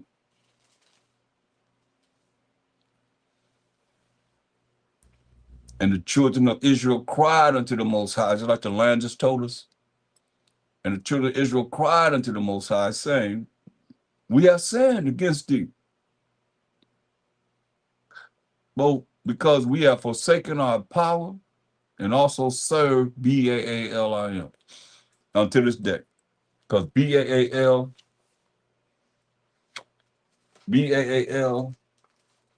is LORD, all day and all night. And they put it in the Bible, so you still serving them when you calling on LORD, MASTER. And just finding out VERILY and TRULY represent AMEN. I didn't even know that. But see, you find out, then you stop doing it. Changing. That's being born again. And the children of Israel cried unto the Most High, saying, we have sinned against thee, both because we have forsaken our power, the Most High power of Abraham, Isaac, and Jacob, that's his name forever, and memorial to all generations, and also serve Baalim until this day. They put it in the Bible as LORD, knowing we're going to call on it. And we don't have enough sense to really realize, come on, I show it all the time. Let me see, where's my, well, I got it right here. The New Unger's Bible Dictionary. Any Bible dictionary, look it up. BAAL. Here it is right here.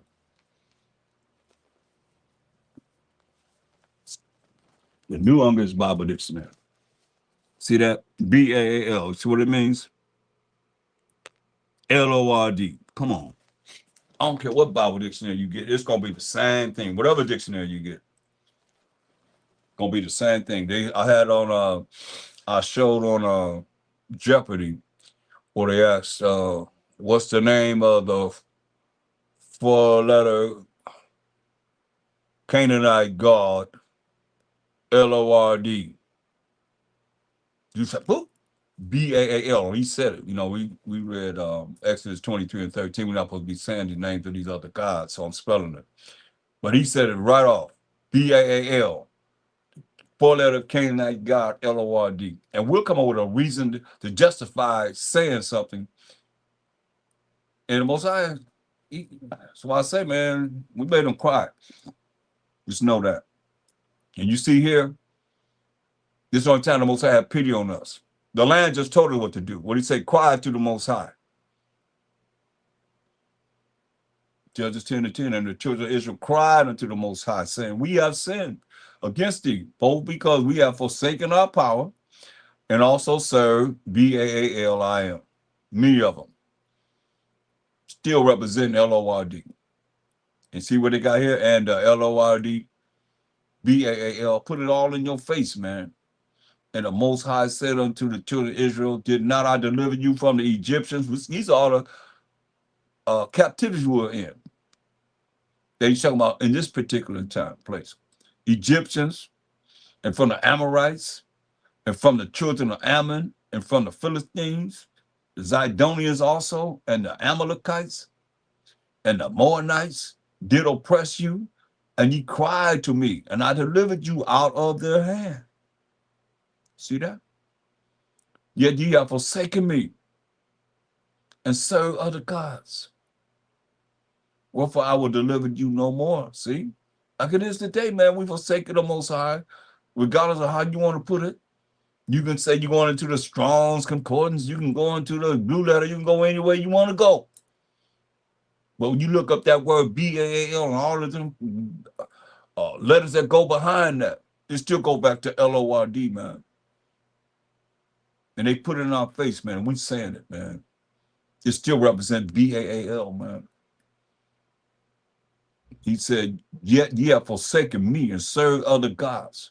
Wherefore I will deliver you no more. We got to be delivered one last time. That's it. That's it. Go inquire to the gods which ye have chosen. Let them deliver you in the time of your tribulation. We talk about Jacob's trouble.